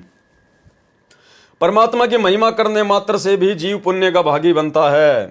फिर शास्त्र विधि अनुसार साधना करके जीवन सुखी बनाएंगे तथा आत्म कल्याण कराएंगे। धरती पर कलयुग में सतयुग जैसा समय आएगा। मेरा यानी लेखक का, डॉक्टर सरदार सूरजपाल सिंह MA PhD का कल्याण भी वहीं से हुआ है। संपूर्ण विश्व में एकमात्र आध्यात्मिक ज्ञान प्राप्ति स्थान है। लेखक कह रहा है कि मेरा भी वहीं से कल्याण हुआ है। अब आप सोच लेना लेखक का कहां तक का कल्याण हुआ होगा अगर जिंदा होगा तो। अगर शरीर छोड़ गया होगा तो दोबारा से जन्म लेना पड़ेगा, और अगर जिंदा है तो भाई सात संगति से जुड़ना पड़ेगा, तभी कल्याण संभव है। आगे चलिए भाई और बहनों, हमारे गुरुदेव भगवान कौन है, इनकी स्थिति को और अच्छे से जानने के लिए इसी पुस्तक के पेज नंबर 13 पे हम चलेंगे, जिसमें भाई बाले वाली जन्म साखी से प्रमाण है। भाई बाले वाली जन्म साखी में प्रमाण, एक महापुरुष के विषय में भाई बाले वाली जन्म साखी में प्रहलाद भगत की भविष्यवाणी। भाई बाले वाली जन्म साखी में प्रमाण, संत रामपाल दास जी महाराज धरती पर अवतार हैं। भाई बाले वाली जन्म साखी में लिखा गया विवरण स्पष्ट करता है कि संत रामपाल दास जी महाराज जी वह अवतार है जिन्हें परमेश्वर कबीर जी तथा संत नानक जी के पश्चात पंजाब की धरती पर अवतरित होना था। संत रामपाल दास जी महाराज 8 सितंबर 1951 को गांव धनाना, जिला सोनीपत, हरियाणा प्रांत, उस समय पंजाब प्रांत, भारत की पवित्र धरती पर श्री नंदराम जाट के घर जाट वर्ण में, और क्या कह रहा आगे, श्रीमती इंद्रो देवी की कोख से जन्मे हैं। गुड़ गोबर एक कर दिया सारा का सारा, अपने गुरुजी को 2 कोड़ी का मानुष साबित कर दिया। इंद्रो माई की कोख से, कोख यानी पेट से जन्म लेके 9 महीने का वो नरक भोग के फिर संत रामपाल जी बाहर आए। अरे भाई, जो खुद मां के पेट में 9 महीने नरक भोग के बाहर आया है, वो कैसे हम जीवों का आत्म कल्याण कर देगा, कैसे हमारा उद्धार कर देगा? उसका तो उस मां के साथ में ऋण संबंध है। तो क्या लिख रहा है भाई, कोख से जन्म लेके आया है। श्रीमती इंद्रो देवी की कोख से जन्मे हैं। और आगे क्या लिखेगा देखना आप, आगे संत रामपाल जी को खुद ही कबीर घोषित करेगा कि संत रामपाल जी ही कबीर जी हैं और सशरीर आए हैं। अगर संत रामपाल जी ही कबीर जी हैं और सशरीर धरती पर आए हैं तो फिर मां की कोख से कौन आया भाई? तो भाई और बहनों, जब तक भगत अपने गुरु जी की वास्तविक परमात्मा वाली स्थिति से परिचित नहीं होगा वो उवा बाई बकेगा, उवा बाई। इसीलिए परमात्मा ने दास की ड्यूटी लगाई है ताकि इन पुस्तकों में से निष्कर्ष निकाल के और भाई बहनों तक पहुंचाया जा सके वीडियो के माध्यम से।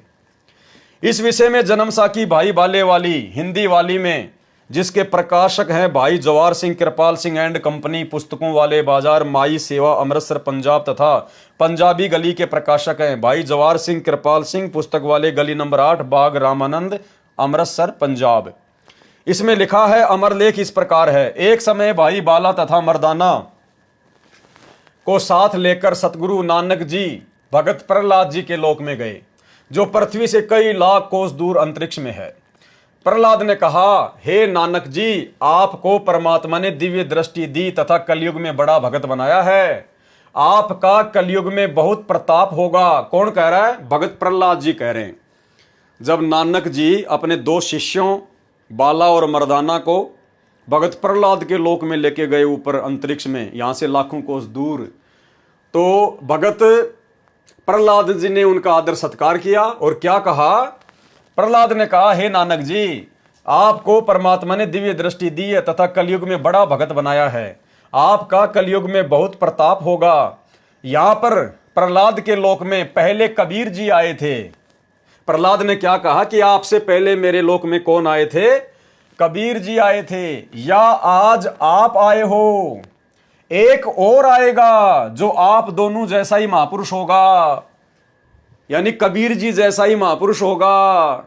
तो कबीर जी जैसा महापुरुष कोई दूसरा है क्या पूरी सृष्टि में? भाई नानक जी के रूप में जब परमात्मा नानक जी को जिंदा महात्मा के रूप में बेई नदी से सतलोक लेकर गए तो वापस उनकी आत्मा को नीचे नहीं छोड़ा। उनकी आत्मा को तो परमात्मा ने मिनी सतलोक में बैठा दिया, क्योंकि अच्छी आत्मा थी नानक जी। वर्तमान में उनको जन्म देंगे या दे दिया होगा। और जब वापस आए तो नानक जी के रूप में फिर आगे की पूरी लीला कबीर परमात्मा ने खुद ही की थी, क्योंकि नानक जी के जीवन काल में फिर आप जी आगे जो चमत्कार देखेंगे ना, तो ऐसे चमत्कार परमात्मा ही करते हैं। भगत को चमत्कार करने की आज्ञा इस मार्ग में नहीं है। अगर उसके बाद नानक जी आत्मा थी तो आत्मा को कबीर परमात्मा के नियम और मर्यादा अनुसार सिद्धियां दिखाने का, चमत्कार करने का आदेश नहीं है। एक भगत भला कैसे परमात्मा की मर्यादा तोड़ के बाला मर्दाना को आंख बंद करते ही श्रीलंका ले जाएगा समुद्र के ऊपर? कैसे यहां से लाखों कोस दूर भगत प्रहलाद के लोक में लेके जाएगा? वो तो अपनी भक्ति का नाश कर रहा है, दुरुपयोग कर रहा है वो तो। क्योंकि 650 साल पहले नानक जी परमात्मा के समकालीन थे और नानक जी ने कबीर परमात्मा से काशी में जाके सतनाम की दीक्षा ली थी। तो नानक जी की तो फिर मर्यादा ही खंडित थी, क्योंकि वो तो अपनी सिद्धियां दिखा रहे थे, चमत्कार दिखा रहे थे। तो जब बेई नदी से परमात्मा नानक जी की आत्मा को सतलोक लेकर गए उनके शरीर से निकाल के, तो जब वापस आए तो वो नानक जी नहीं थे, कबीर परमात्मा ने ही फिर नानक जी का रोल किया पूरा का पूरा। इसलिए यहां पर जो प्रहलाद जी है वो कह रहे हैं कि पहले यहां कबीर जी आए थे या आज आप आए हो। एक और आएगा जो आप दोनों जैसा ही महापुरुष होगा। आप दोनों जैसा ही महापुरुष होगा। तो कबीर के समकक्ष कोई महापुरुष है क्या सृष्टि में? कोई नहीं है ना। और नानक जी की भूमिका भी कबीर जी ने की। तो आप दोनों जैसा ही महापुरुष होगा। किसके विषय में कहा जा रहा है? सतगुरु रामपाल जी के विषय में। तो कौन हुए सतगुरु रामपाल जी? खुद ही कबीर परमात्मा, खुद ही वो महापुरुष है। एक और आएगा जो आप दोनों जैसा ही महापुरुष होगा। इन तीनों के अतिरिक्त यहां मेरे लोक में कोई नहीं आ सकता। अब भाइयों और बहनों, अगर बात कही गई है तो सत्य है, झूठ हो नहीं सकती। अब सतगुरु रामपाल जी प्रहलाद के लोक में जाएंगे, क्योंकि क्या कह रहे हैं यहां प्रहलाद जी कि एक और होगा जो आप दोनों जैसा ही महापुरुष होगा और वो भी मेरे लोक में आएगा। अब सतगुरु रामपाल जी आ गए वो महापुरुष। अब परमात्मा सतगुरु रामपाल जी भगत प्रहलाद के लोक में जाएंगे। और भाई सौभाग्य उन आत्माओं का जिनको परमात्मा भगत प्रहलाद के लोक में लेके जाएंगे अपने साथ में दिखाने के लिए, क्योंकि एफिडेविट भी तो बनाएंगे परमात्मा, इस कहानी को भी तो परमात्मा पूरा करेंगे। भगत प्रहलाद की जुबानी इस कहानी को भी तो परमात्मा पूरा करेंगे। तो भाई इस कदर गुरुदेव भगवान के चरणों में चिपट जाओ, दुनिया की तरफ देखना ही बंद कर दो, ताकि क्या पता आप और हमारे जैसे 2 कोटि के जीवों का नंबर आ जाए परमात्मा के साथ जाने का, ताकि हमारा विश्वास और दृढ़ हो। जो आप दोनों जैसा ही महापुरुष होगा, एक और आएगा जो आप दोनों जैसा ही महापुरुष होगा। इन तीनों के अतिरिक्त यहां मेरे लोक में कोई नहीं आ सकता। भगत तो बहुत हो चुके हैं, आगे भी होंगे, परंतु यहां मेरे लोक में वही पहुंच सकता है जो इन जैसी महिमा वाला होगा, और कोई नहीं। इसलिए इन तीनों के अतिरिक्त यहां कोई नहीं आ सकता। अब आप ये ना सोचना कि भाई ये तो तीनों के अतिरिक्त कोई आ ही नहीं सकता, तो फिर गुरुजी अपने किसी भगत को कैसे लेके जाएंगे? अरे जैसे नानक जी बाला और मर्दाना को ले गए, जैसे नानक जी बाला और मर्दाना को ले गए, क्योंकि भगत प्रहलाद तो खाली 3 के बारे में कह रहा है कि तीनों के अलावा कोई नहीं आ सकता, जबकि उस समय वहां बाला और मर्दाना भी तो थे। तो ये तो सतगुरु की अपनी रजा पे है, वो चाहे जितने लेके जा सकते अपने साथ में, परंतु यहां मेरे लोक में वही पहुंच सकता है जो इन जैसी महिमा वाला होगा। अरे सतगुरु रामपाल जी भगवान तो उनसे भी बढ़ चढ़ के महिमावान होंगे आने वाले समय में, उनसे भी बढ़ चढ़ के थे। तो वो भी कबीर परमात्मा के ही रूप स्वरूप, लेकिन उस समय वो ठीक का समय नहीं था। आज ये परमात्मा पूरी दुनिया का शहंशाह बन के राज करेगा, पूरी दुनिया इनके चरणों में नतमस्तक होगी। इसलिए आज सतगुरु रामपाल जी भगवान की जो महिमा होगी संसार में, आज से पहले सतयुग से लेकर वर्तमान तक किसी की नहीं हुई होगी। इसलिए इन तीनों के अतिरिक्त यहां कोई नहीं आ सकता। मर्दाने ने पूछा, हे प्रहलाद जी, अब ध्यान से सुनना, वो कौन होगा, क्या उसके लक्षण होंगे, कौन सी जाति में होगा, नीचे कहां की धरती पे होगा, बहुत सारे कंसेप्ट क्लियर होंगे भाई और बहनों। ये जो धनाना आश्रम, गुरुजी धनाना आश्रम में आएंगे, दुनिया का सबसे बड़ा आश्रम, सारी पोल खोल देगा परमात्मा। इसीलिए दास को निमित्त बनाया परमात्मा ने। कबीर जुलाहा थे, नानक जी खत्री हैं, वह तीसरा किस वर्ण अर्थात जाति से तथा किस धरती पर अवतरित होगा? मर्दाने ने कहा, हे प्रहलाद जी, आप जो तीसरे महापुरुष की बात कर रहे हैं ना, जो इनके जैसा महिमावान होगा, तो वो किस जाति में होगा और किस धरती पर अवतरित होगा, यानी वो प्रकट होगा? तो प्रहलाद जी क्या कहते हैं? प्रहलाद भगत ने कहा, भाई सुने, ध्यान से सुने, नानक जी के सचखंड जाने के सैकड़ों वर्ष पश्चात पंजाब की धरती पर जाट वर्ण में जन्म लेगा। क्योंकि प्रहलाद को भी वास्तविक स्थिति का नहीं पता, परमात्मा की वास्तविक स्थिति का नहीं पता है। तो क्या कह रहा है कि नानक जी के सचखंड जाने के सैकड़ों वर्ष पश्चात पंजाब की धरती पर जाट वर्ण में जन्म लेगा। पंजाब की धरती पर और जाट वर्ण में। अब भाई जिस समय सतगुरु रामपाल जी भगवान दिल्ली मंडल में आए, गरीबदास जी ने पहले कह दिया था 350 साल पहले कि मुझे जो सतगुरु जिंदा महात्मा के रूप में आके मिले हैं कबीर जी सतलोक से, आगे क्या होगा? सतगुरु दिल्ली मंडल आईसी, सूती धरनी सूम जगाईसी। कि मेरा सतगुरु वो कबीर जिंदा महात्मा आगे चलकर दिल्ली मंडल में आएगा। सतगुरु दिल्ली मंडल आईसी। और कब आए गुरुदेव भगवान? 8 सितंबर 1951 को प्रकट हुए। और 8 सितंबर 1951 के समय, जिस समय परमात्मा गांव धनाना में प्रकट हुए, उस समय हरियाणा प्रांत नहीं बना था। ये हरियाणा प्रांत पूरा ये पंजाब की धरती थी, पूरी पंजाब की धरती। ये हरियाणा प्रांत बना है 1966 में। हरियाणा प्रांत कब बना? 1966 में। और सतगुरु रामपाल जी भगवान कब प्रकट हुए? 1951 में। तो जिस समय गुरुजी आए थे भारतवर्ष की धरती पर गांव धनाना में, उस समय ये पंजाब की धरती थी, ना कि हरियाणा की। तो भगत प्रहलाद की बातें सत्य हो गई। नानक जी के सचखंड जाने के सैकड़ों वर्ष पश्चात पंजाब की धरती पर जाट वर्ण में जन्म लेगा। और कौन से वर्ण में आए परमात्मा? जाट वर्ण में आ गए। सतगुरु रामपाल जी भगवान की सांसारिक दृष्टिकोण से कौन सी जाति मानी जाती है? जाट वर्ण। जबकि भगवान की कोई जाति वाति नहीं होती है, लेकिन परमात्मा कलयुग में अगर लीला करेगा तो फिर पूरी करेगा। तो परमात्मा पंजाब की धरती पर आए 8 सितंबर 1951 में सतगुरु रामपाल जी भगवान, और जाट वर्ण में ही आए। दोनों बातें सिद्ध हो गई। और तीसरी बात क्या है? तथा उसका प्रचार क्षेत्र शहर बरवाला होगा।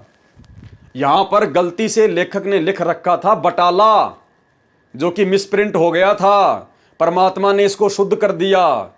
उसका प्रचार प्रसार क्षेत्र क्या होगा? बरवाला। यदि कोई ये कहे कि साहब वहां तो बटाला लिखा हुआ था, तो भाई पंजाब के बटाला शहर में आज तक कोई भी जाट वर्ण में साधु संत महात्मा पैदा नहीं हुआ। इसलिए गुरुदेव भगवान तो अंतर्यामी है, ये तो परमात्मा, इन्हें तो सब पता है। काल ने तो रोड़ा अटकाना था, मिसप्रिंट करवाना था। और उस समय बरवाला कोई ज्यादा जो है मतलब पॉपुलर नहीं था। इसलिए लेखक ने भाई बाले वाली जन्म साखी में बरवाला की जगह जो है वो बटाला लिख दिया, क्योंकि बटाला से वो जो है वो परिचित था। लेकिन अब संत रामपाल जी ने बताया कि अपने सत्संगों में अब इसको शुद्ध किया है कि ये बटाला नहीं बरवाला है, बरवाला। तो मर्दाना जी ने क्या कहा? जब उनकी 2 भविष्यवाणियां सत्य सिद्ध हो गई कि वो महापुरुष पंजाब की धरती पे आएगा और जाट वर्ण में होगा, तो गुरुजी पंजाब की धरती पर आए और जाट वर्ण में आए लीला करने के लिए। अब तीसरी फैल कैसे हो जाएगी कि उस महापुरुष का प्रचार क्षेत्र क्या होगा? बरवाला। और ये धनाना धनाना धनाना, ये भविष्यवाणियों के अनुसार है। ये लेख संत रामपाल जी का असली जो आश्रम है, भविष्यवाणियों के अनुसार बरवाला ही रहेगा। अगर हरियाणा में संत रामपाल जी रहेंगे तो बरवाला आश्रम में ही रहेंगे। धनाना फनाना कुछ नहीं है, ये तो अपने धार्मिक धंधे के लिए खोल दिए उनके परिवार ने। ये भविष्यवाणियां क्या कह रही है, ये झूठी नहीं हो सकती। लेकिन ये लोग इन भविष्यवाणियों को जान नहीं पाए, समझ नहीं पाए। गुरुदेव के परिवार वाले, उनके बेटा बेटी भाई बंधु मान बड़ाई अहंकार में आके ये इन चीजों को समझ नहीं पाए, जान नहीं पाए। जब अपने गुरुजी को नहीं पहचान पाए तो उनकी पुस्तकों में लिखे गए गहरे रहस्यों को कहां से समझ पाएंगे? तो ये तो संगत को मूर्ख बनाया जा रहा है। ज्योति पाठ और दान धर्म के नाम पर, लड्डू जलेबी बर्फी के नाम पर, अपने धार्मिक धंधे के लिए धनाना धनाना धनाना। ये बरवाला है, बरवाला। ये पुस्तक धरती पर अवतार, पेज नंबर 13, उसमें नीचे जाके देख लेना। तथा उसका प्रचार क्षेत्र शहर बरवाला होगा। लेख समाप्त। विवेचन करो। अब कोई भाई बहन ये कहे कि वो तीसरे महापुरुष के बारे में जो लिखा गया है वो तो कबीर जी के बारे में लिखा गया है, और 1997 में आए थे कबीर जी, संत रामपाल जी को मिले थे, तो वो तो कबीर जी के लिए है। तो कबीर जी जो 1997 में आए थे वो कौन सा जाट जाति में थे? अरे वो जाट जाति में आए थे क्या? वो तो जुलाहा जाति में आए थे 650 साल पहले। और 1997 में वो किसी जाति में आए नहीं। तो यहां तो जाट वर्ण की बात कही गई है। तो 1997 वाला 5 मिनट के लिए आने वाला वो कबीर आप लोगों के अनुसार वो कौन सी जाट जाति में था? और जब वो आया 1997 में आप लोगों के अनुसार, तो कहां आया? कहां आया? उस समय तो बरवाला आश्रम बना ही नहीं था, और ना कभी वो बटाला गया। तो ये किसके लिए कहा जा रहा है? सतगुरु रामपाल जी के लिए कहा है प्रहलाद जी ने। विवेचन। संत रामपाल दास जी महाराज वही अवतार हैं जो अन्य परमाणु के साथ साथ जन्म साखी में लिखे वर्णन पर खरे उतरते हैं। जन्म साखी में 100 वर्ष के पश्चात लिखा है, यहां पर सैकड़ों वर्ष पश्चात कहा गया था, जिसको पंजाबी भाषा में लिखते समय 100 वर्ष की जगह लिख दिया, क्योंकि मर्दाना ने पूछा था कि वह कौन से युग में नजदीक ही आएगा। तब भगत प्रहलाद ने कहा कि श्री नानक जी के सैकड़ों वर्ष पश्चात कलयुग में ही वह संत जाट वर्ण में जन्म लेगा। सतयुग त्रेता द्वापर की तो बात वो क्यों करेंगे, जब आगे अभी ये कलयुग शेष है तो भैया वो कलयुग की बात करेंगे। तो इसी समय के लिए कहा था, कलयुग में ही वह संत जाट वर्ण में जन्म लेगा। इसलिए यहां 100 के स्थान पर सैकड़ों ही न्यायोचित है, तथा प्रचार क्षेत्र बरवाला के स्थान पर बटाला लिखा गया है। इसके 2 कारण हो सकते हैं कि शहर बरवाला, जिला हिसार, हरियाणा उस समय पंजाब प्रांत में सुप्रसिद्ध नहीं था, तथा बटाला शहर पंजाब प्रांत में प्रसिद्ध था। लेखनकर्ता ने इस कारण से बरवाला के स्थान पर बटाला लिख दिया। दूसरा, प्रिंट करते समय बरवाले की जगह बटाले प्रिंट हो गया है।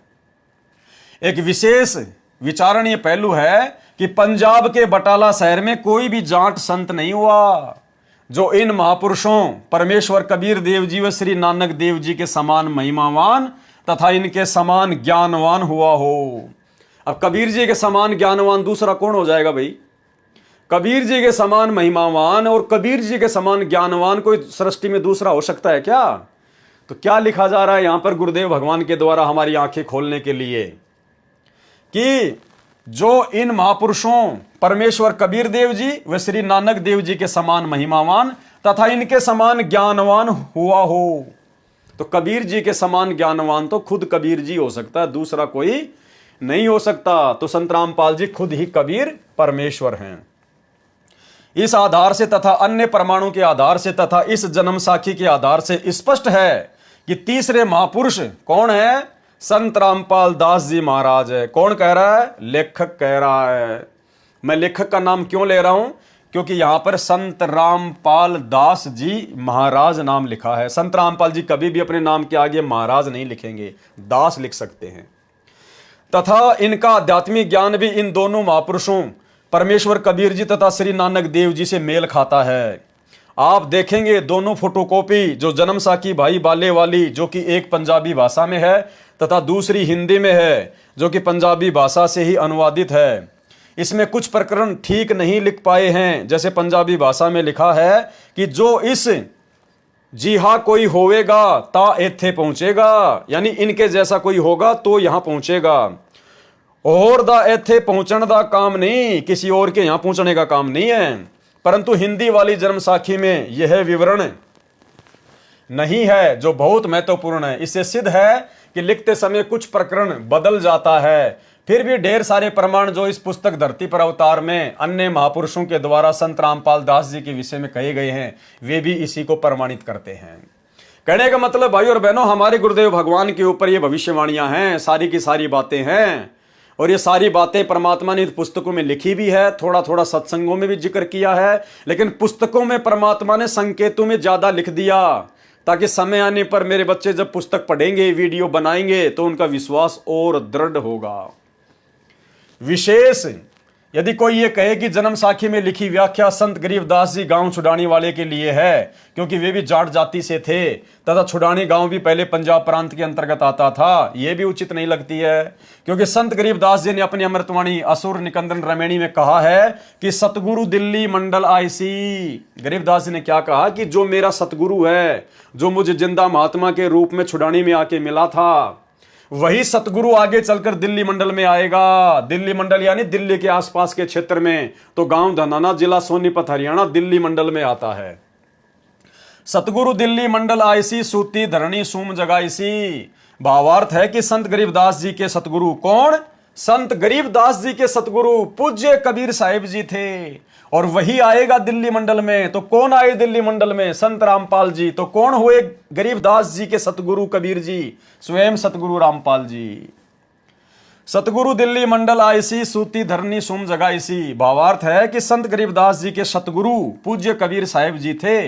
पुराना रोहतक, जिला सोनीपत, रोहतक तथा झज्जर को मिलाकर एक जिला रोहतक था, दिल्ली मंडल में लगता था। यह किसी राजा के अधीन नहीं था, अंग्रेजों के शासनकाल में दिल्ली के अधीन था। संत गरीबदास जी ने स्पष्ट किया है कि सतगुरु यानी परमेश्वर, सतगुरु कौन?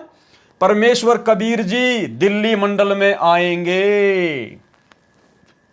गरीबदास जी ने स्पष्ट कर दिया कि मेरे सतगुरु कबीर परमेश्वर जी, यहां पर कोष्टक में गुरुदेव ने नाम भी लिख दिया। गरीबदास जी के सतगुरु परमेश्वर कबीर जी दिल्ली मंडल में आएंगे। तो कौन आया है दिल्ली मंडल में? सतगुरु रामपाल जी। तो कौन हुए सतगुरु रामपाल जी? गरीबदास जी के सतगुरु स्वयं जिंदा महात्मा कबीर परमेश्वर हैं। संत गरीबदास जी ने स्पष्ट किया है कि सतगुरु परमेश्वर कबीर जी दिल्ली मंडल में आएंगे, भक्तिहीन प्राणियों को जगाएंगे, सत्य भक्ति कराएंगे। तो आज सत्य भक्ति कौन करा रहा भाई? केवल सतगुरु रामपाल जी। ध्यान रहे, कबीर सागर में काल के दूतों ने मिलावट करके सत्य को न जानकर अपनी अटकलबाजी से असत्य प्रमाण दिए हैं, जैसे थोड़ा थोड़ा लेखक ने भी दिया हुआ है। उसका नाश करने के लिए परमेश्वर कबीर जी ने अपने अंश अवतार संत गरीबदास जी द्वारा यथार्थ ज्ञान करवाया है, जो संत गरीबदास जी की अमृतवाणी रूप में है। अब देखो यहां पर क्या लिख दिया लेखक ने कि जो गरीबदास जी थे वो कबीर जी के अंश अवतार थे। अरे अंश अवतार तो ये काल भेजता है, आप जी खुद अपने हाथों से लिख रहे हो भाई। डॉक्टर सरदार सूरजपाल सिंह MA PhD, आपने पहले खुद लिखा कि अंश अवतार तो काल भेजता है, और यहां आप कह रहे हो कि कबीर जी ने गरीबदास जी को अपने अंश अवतार के रूप में भेजा। अरे गरीबदास जी के रूप में खुद ही कबीर परमात्मा थे, डबल रोल कर रहे थे भाई। आप जो भक्ति बोध पुस्तक से आरती करते हो, कभी करते हो क्या हाथ में लेकर भक्ति बोध? उसमें देखना शुरू में हमारी जो गुरु प्रणाली है उसमें केवल 3 महापुरुषों के नाम के आगे बंदी छोड़ लगता है। शुरू में बंदी छोड़ कबीर साहिब की जय, बंदी छोड़ गरीबदास जी महाराज की जय, और सबसे लास्ट में हम जयकारा लगाते हैं, बंदी छोड़ सतगुरु रामपाल जी भगवान की जय। तो बंदी छोड़ केवल 3 ही महापुरुषों के नाम के आगे लगता है। तो बंदी छोड़ कौन होता है? कबीर जी। तो गरीबदास जी खुद ही कबीर जी थे, बंदी छोड़ थे, और कबीर साहब खुद ही हैं बंदी छोड़, और संत रामपाल जी वर्तमान में खुद ही कबीर जी हैं, इसलिए हम इनको बंदी छोड़ कहते हैं। जो संत गरीबदास जी की अमृतवाणी रूप में है, इसी बात की पुष्टि कबीर सागर के संपादक कबीर पंथी श्री युगलानंद बिहारी जी की उस टिप्पणी से होती है जो उन्होंने अनुराग सागर तथा ज्ञान सागर की भूमिका में की है। कहा है कि कबीर पंथियों ने ही कबीर पंथ के ग्रंथों का नाश कर रखा है, अपने अपने मत अनुसार फेर बदल करके अपने मत को जोड़ा है। मेरे पास अनुराग सागर तथा ज्ञान सागर की कई प्रतियां रखी हैं, जिनमें से एक दूसरे से मेल नहीं खा रही हैं। अब मेल तो सतगुरु रामपाल जी भगवान जी खिला देंगे। संत रामपाल दास जी महाराज का जन्म, अब देखो इतना सब कुछ क्लियर हो गया, उसके बाद भी लेखक क्या लिख रहा है? संत रामपाल जी महाराज जी का जन्म। संत रामपाल दास जी महाराज का जन्म श्री नंदराम जाट के घर 8 सितंबर 1951 को गांव धनाना, जिला सोनीपत, उस समय जिला रोहतक में हुआ, जो वर्तमान हरियाणा तथा पंजाब प्रांत मिलकर उस समय एक ही पंजाब प्रांत था। परमेश्वर कबीर जी ने भी कहा था कि जिस समय कलयुग 5500 वर्ष बीत चुका होगा, मैं गरीबदास वाले 12वें पंथ में आगे स्वयं ही आऊंगा। भाई और बहनों ध्यान से पढ़ना, हमारे विश्वास को दृढ़ करेंगे ये बातें। क्या लिख रहा है यहां पर लेखक? परमेश्वर कबीर जी ने भी कहा था। किसने कहा था? परमेश्वर कबीर जी ने, कबीर भगवान ने। कब? 650 साल पहले। किसको? धर्मदास जी को। क्या कहा था? परमेश्वर कबीर जी ने कहा था कि जिस समय कलयुग 5500 वर्ष बीत चुका होगा, मैं गरीबदास वाले 12वें पंथ में आगे स्वयं ही आऊंगा। कबीर जी कह रहे हैं कि गरीबदास वाले पंथ में आगे चलकर मैं कबीर स्वयं आऊंगा। तो कबीर जी की वाणी कभी झूठी हो सकती है क्या? क्या कबीर भगवान कभी झूठा आश्वासन दे सकता है क्या? संत वचन पलटे नहीं, चाहे पलट जाए ब्रह्मांड। तो आज कबीर भगवान ने ही आना था, और कबीर भगवान ही संत रामपाल जी के रूप में आए हैं 12वें पंथ में। परमेश्वर कबीर जी ने कहा था कि जिस समय कलयुग 5500 वर्ष बीत चुका होगा, मैं गरीबदास वाले 12वें पंथ में आगे स्वयं आऊंगा। यानी कबीर जी ने यह पक्का आश्वासन दे दिया, ये वाणी में लिखा गया। अब यदि कबीर जी नहीं आते हैं स्वयं 13वें पंथ को चलाने के लिए, तो कबीर जी झूठे साबित हो जाते हैं, झूठे। और भाई झूठे भगवान की भक्ति धरती पर कौन करेगा? इसलिए कहते हैं संत वचन पलटे नहीं, चाहे पलट जाए ब्रह्मांड। परमेश्वर ने कहा था 12वें पंथ हम ही चलावें, सब पंथों को मिटा के एक पंथ चलावें। तो आज दुनिया के सभी पंथों को अपने तत्व ज्ञान से कौन समाप्त कर रहा है? सतगुरु रामपाल जी। तो कौन हुए सतगुरु रामपाल जी? खुद ही कबीर परमात्मा। मैं गरीबदास वाले 12वें पंथ में आगे स्वयं आऊंगा। संत गरीबदास जी द्वारा मेरी, किसकी? कबीर परमेश्वर की महिमा की वाणी प्रकट होगी, तथा गरीबदास वाले 12वें पंथ तक के साधक मुझे आधार बनाकर वाणी को समझने की कोशिश करेंगे, परंतु वाणी को ना समझकर सतनाम तथा सारनाम से वंचित रहने के कारण असंख्य जन्म तक सत्यलोक प्राप्ति नहीं कर पाएंगे। हमारे दादा गुरुजी जो कि 12वें पंथ में थे, एक परंपरा के तहत आ रहे थे, दादा गुरुजी के पास में सारनाम नहीं था, सतनाम नहीं था। दादा गुरुजी को सतनाम और सारनाम सतगुरु रामपाल जी, कबीर परमेश्वर जी ने दिया था। परंतु वाणी को ना समझकर सतनाम तथा सारनाम से वंचित रहने के कारण असंख्य जन्म तक सतलोक प्राप्ति नहीं कर पाएंगे। 12वें पंथ वाले सतनाम और सारनाम से अपरिचित रहेंगे। फिर क्या कह रहे हैं, उसी 12वें पंथ में, उसी गरीबदास वाले 12वें पंथ में, उसी 12वें पंथ गरीबदास जी वाले पंथ में मैं कौन, परमेश्वर कबीर जी ही स्वयं चलकर आऊंगा।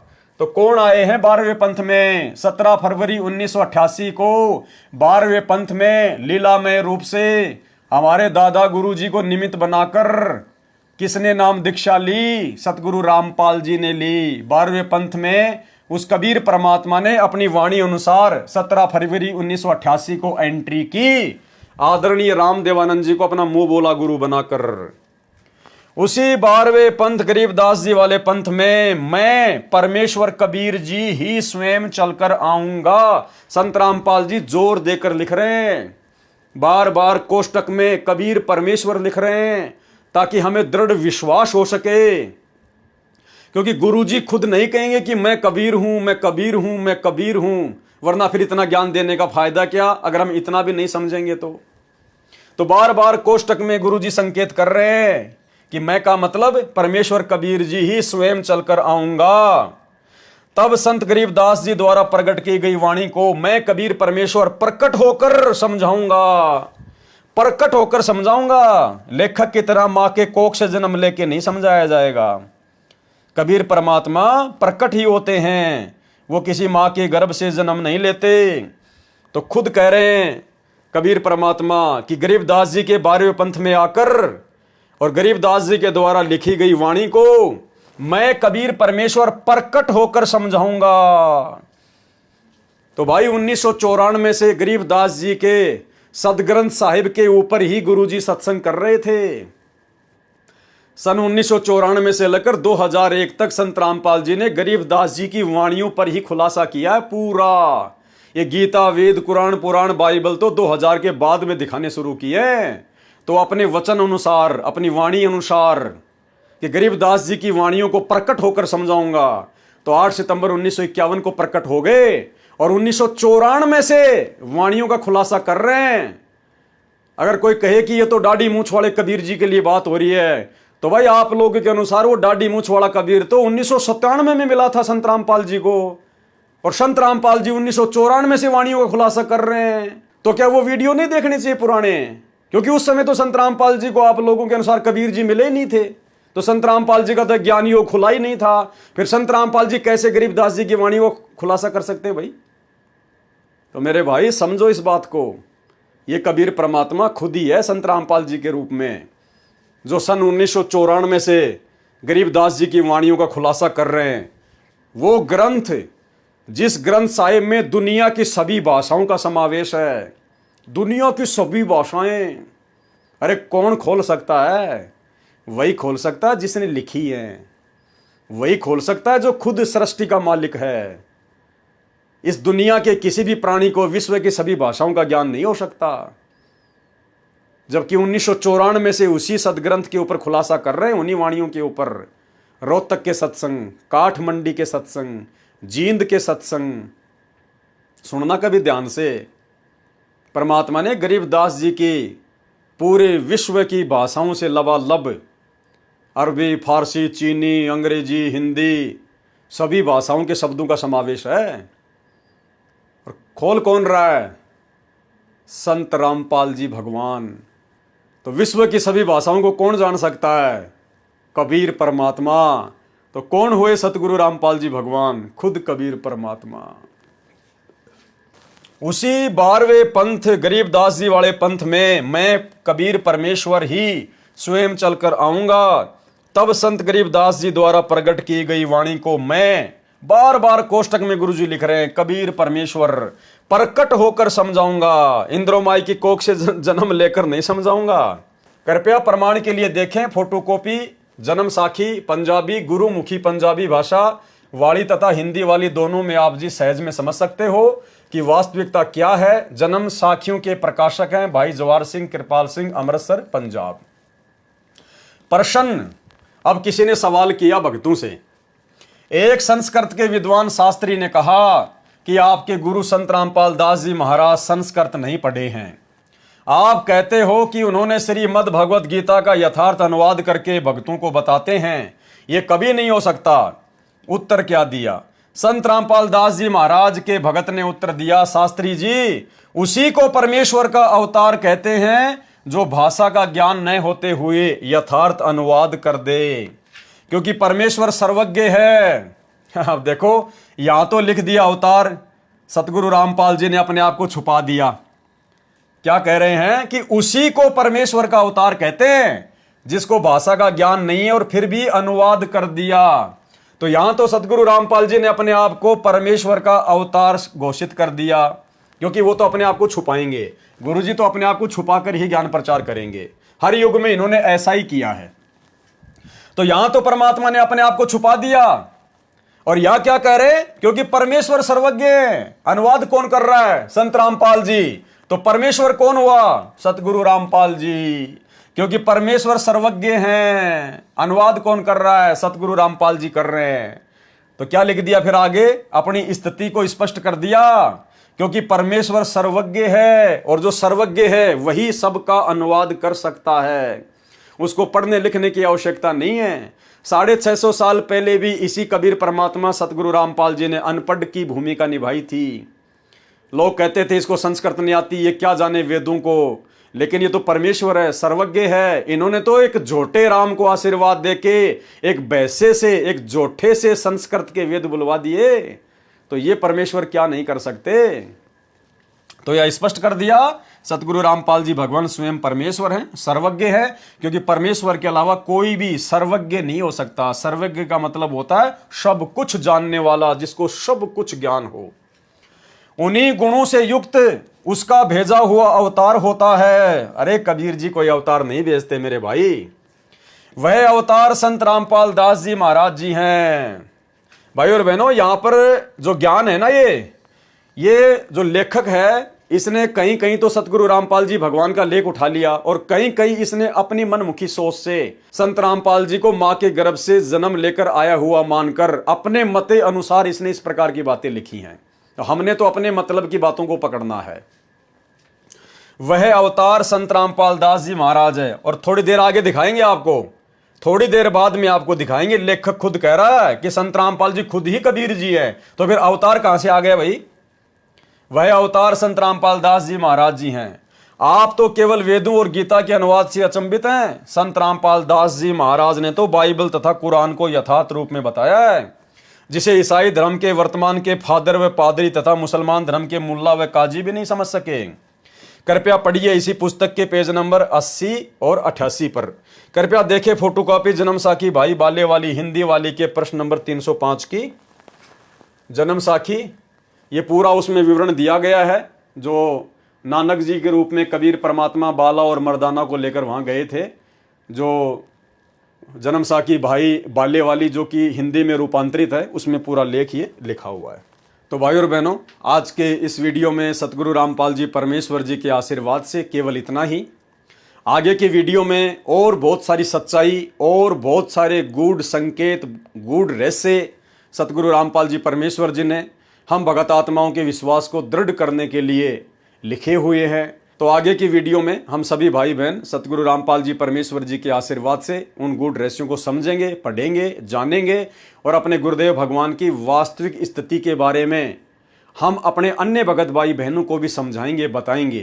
क्योंकि आप और हमारे ऊपर तो परमात्मा ने ये जितने भी सबूत और प्रमाण जो अब दिखाए जा रहे हैं, इन सबको देखे बिना ही परमात्मा ने हम सत्सेवकों के ऊपर तो पहले ही दया कर दी। हमने तो अपने गुरुदेव भगवान को पहचान लिया, जान लिया, लेकिन परमेश्वर ने हमें सेवा दी है कि हम अपने भटके हुए भाई बहनों को, जो भाई बहन सतलोक आश्रमों के पीछे अंधे होकर चल रहे हैं, हम उन भाई बहनों को समझाएं, उनके समझाने के लिए सोशल मीडिया का सदुपयोग करते हुए वीडियो बना बना के उन तक भेजें।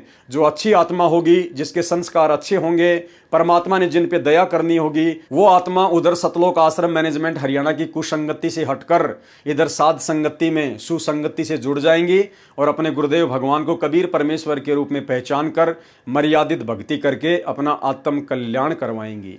तो ये बहुत बड़ी सेवा गुरुदेव भगवान ने आप और हमारे ऊपर बख्शी है। इस सेवा के लिए गुरुदेव भगवान का जितना धन्यवाद करें उतना कम है।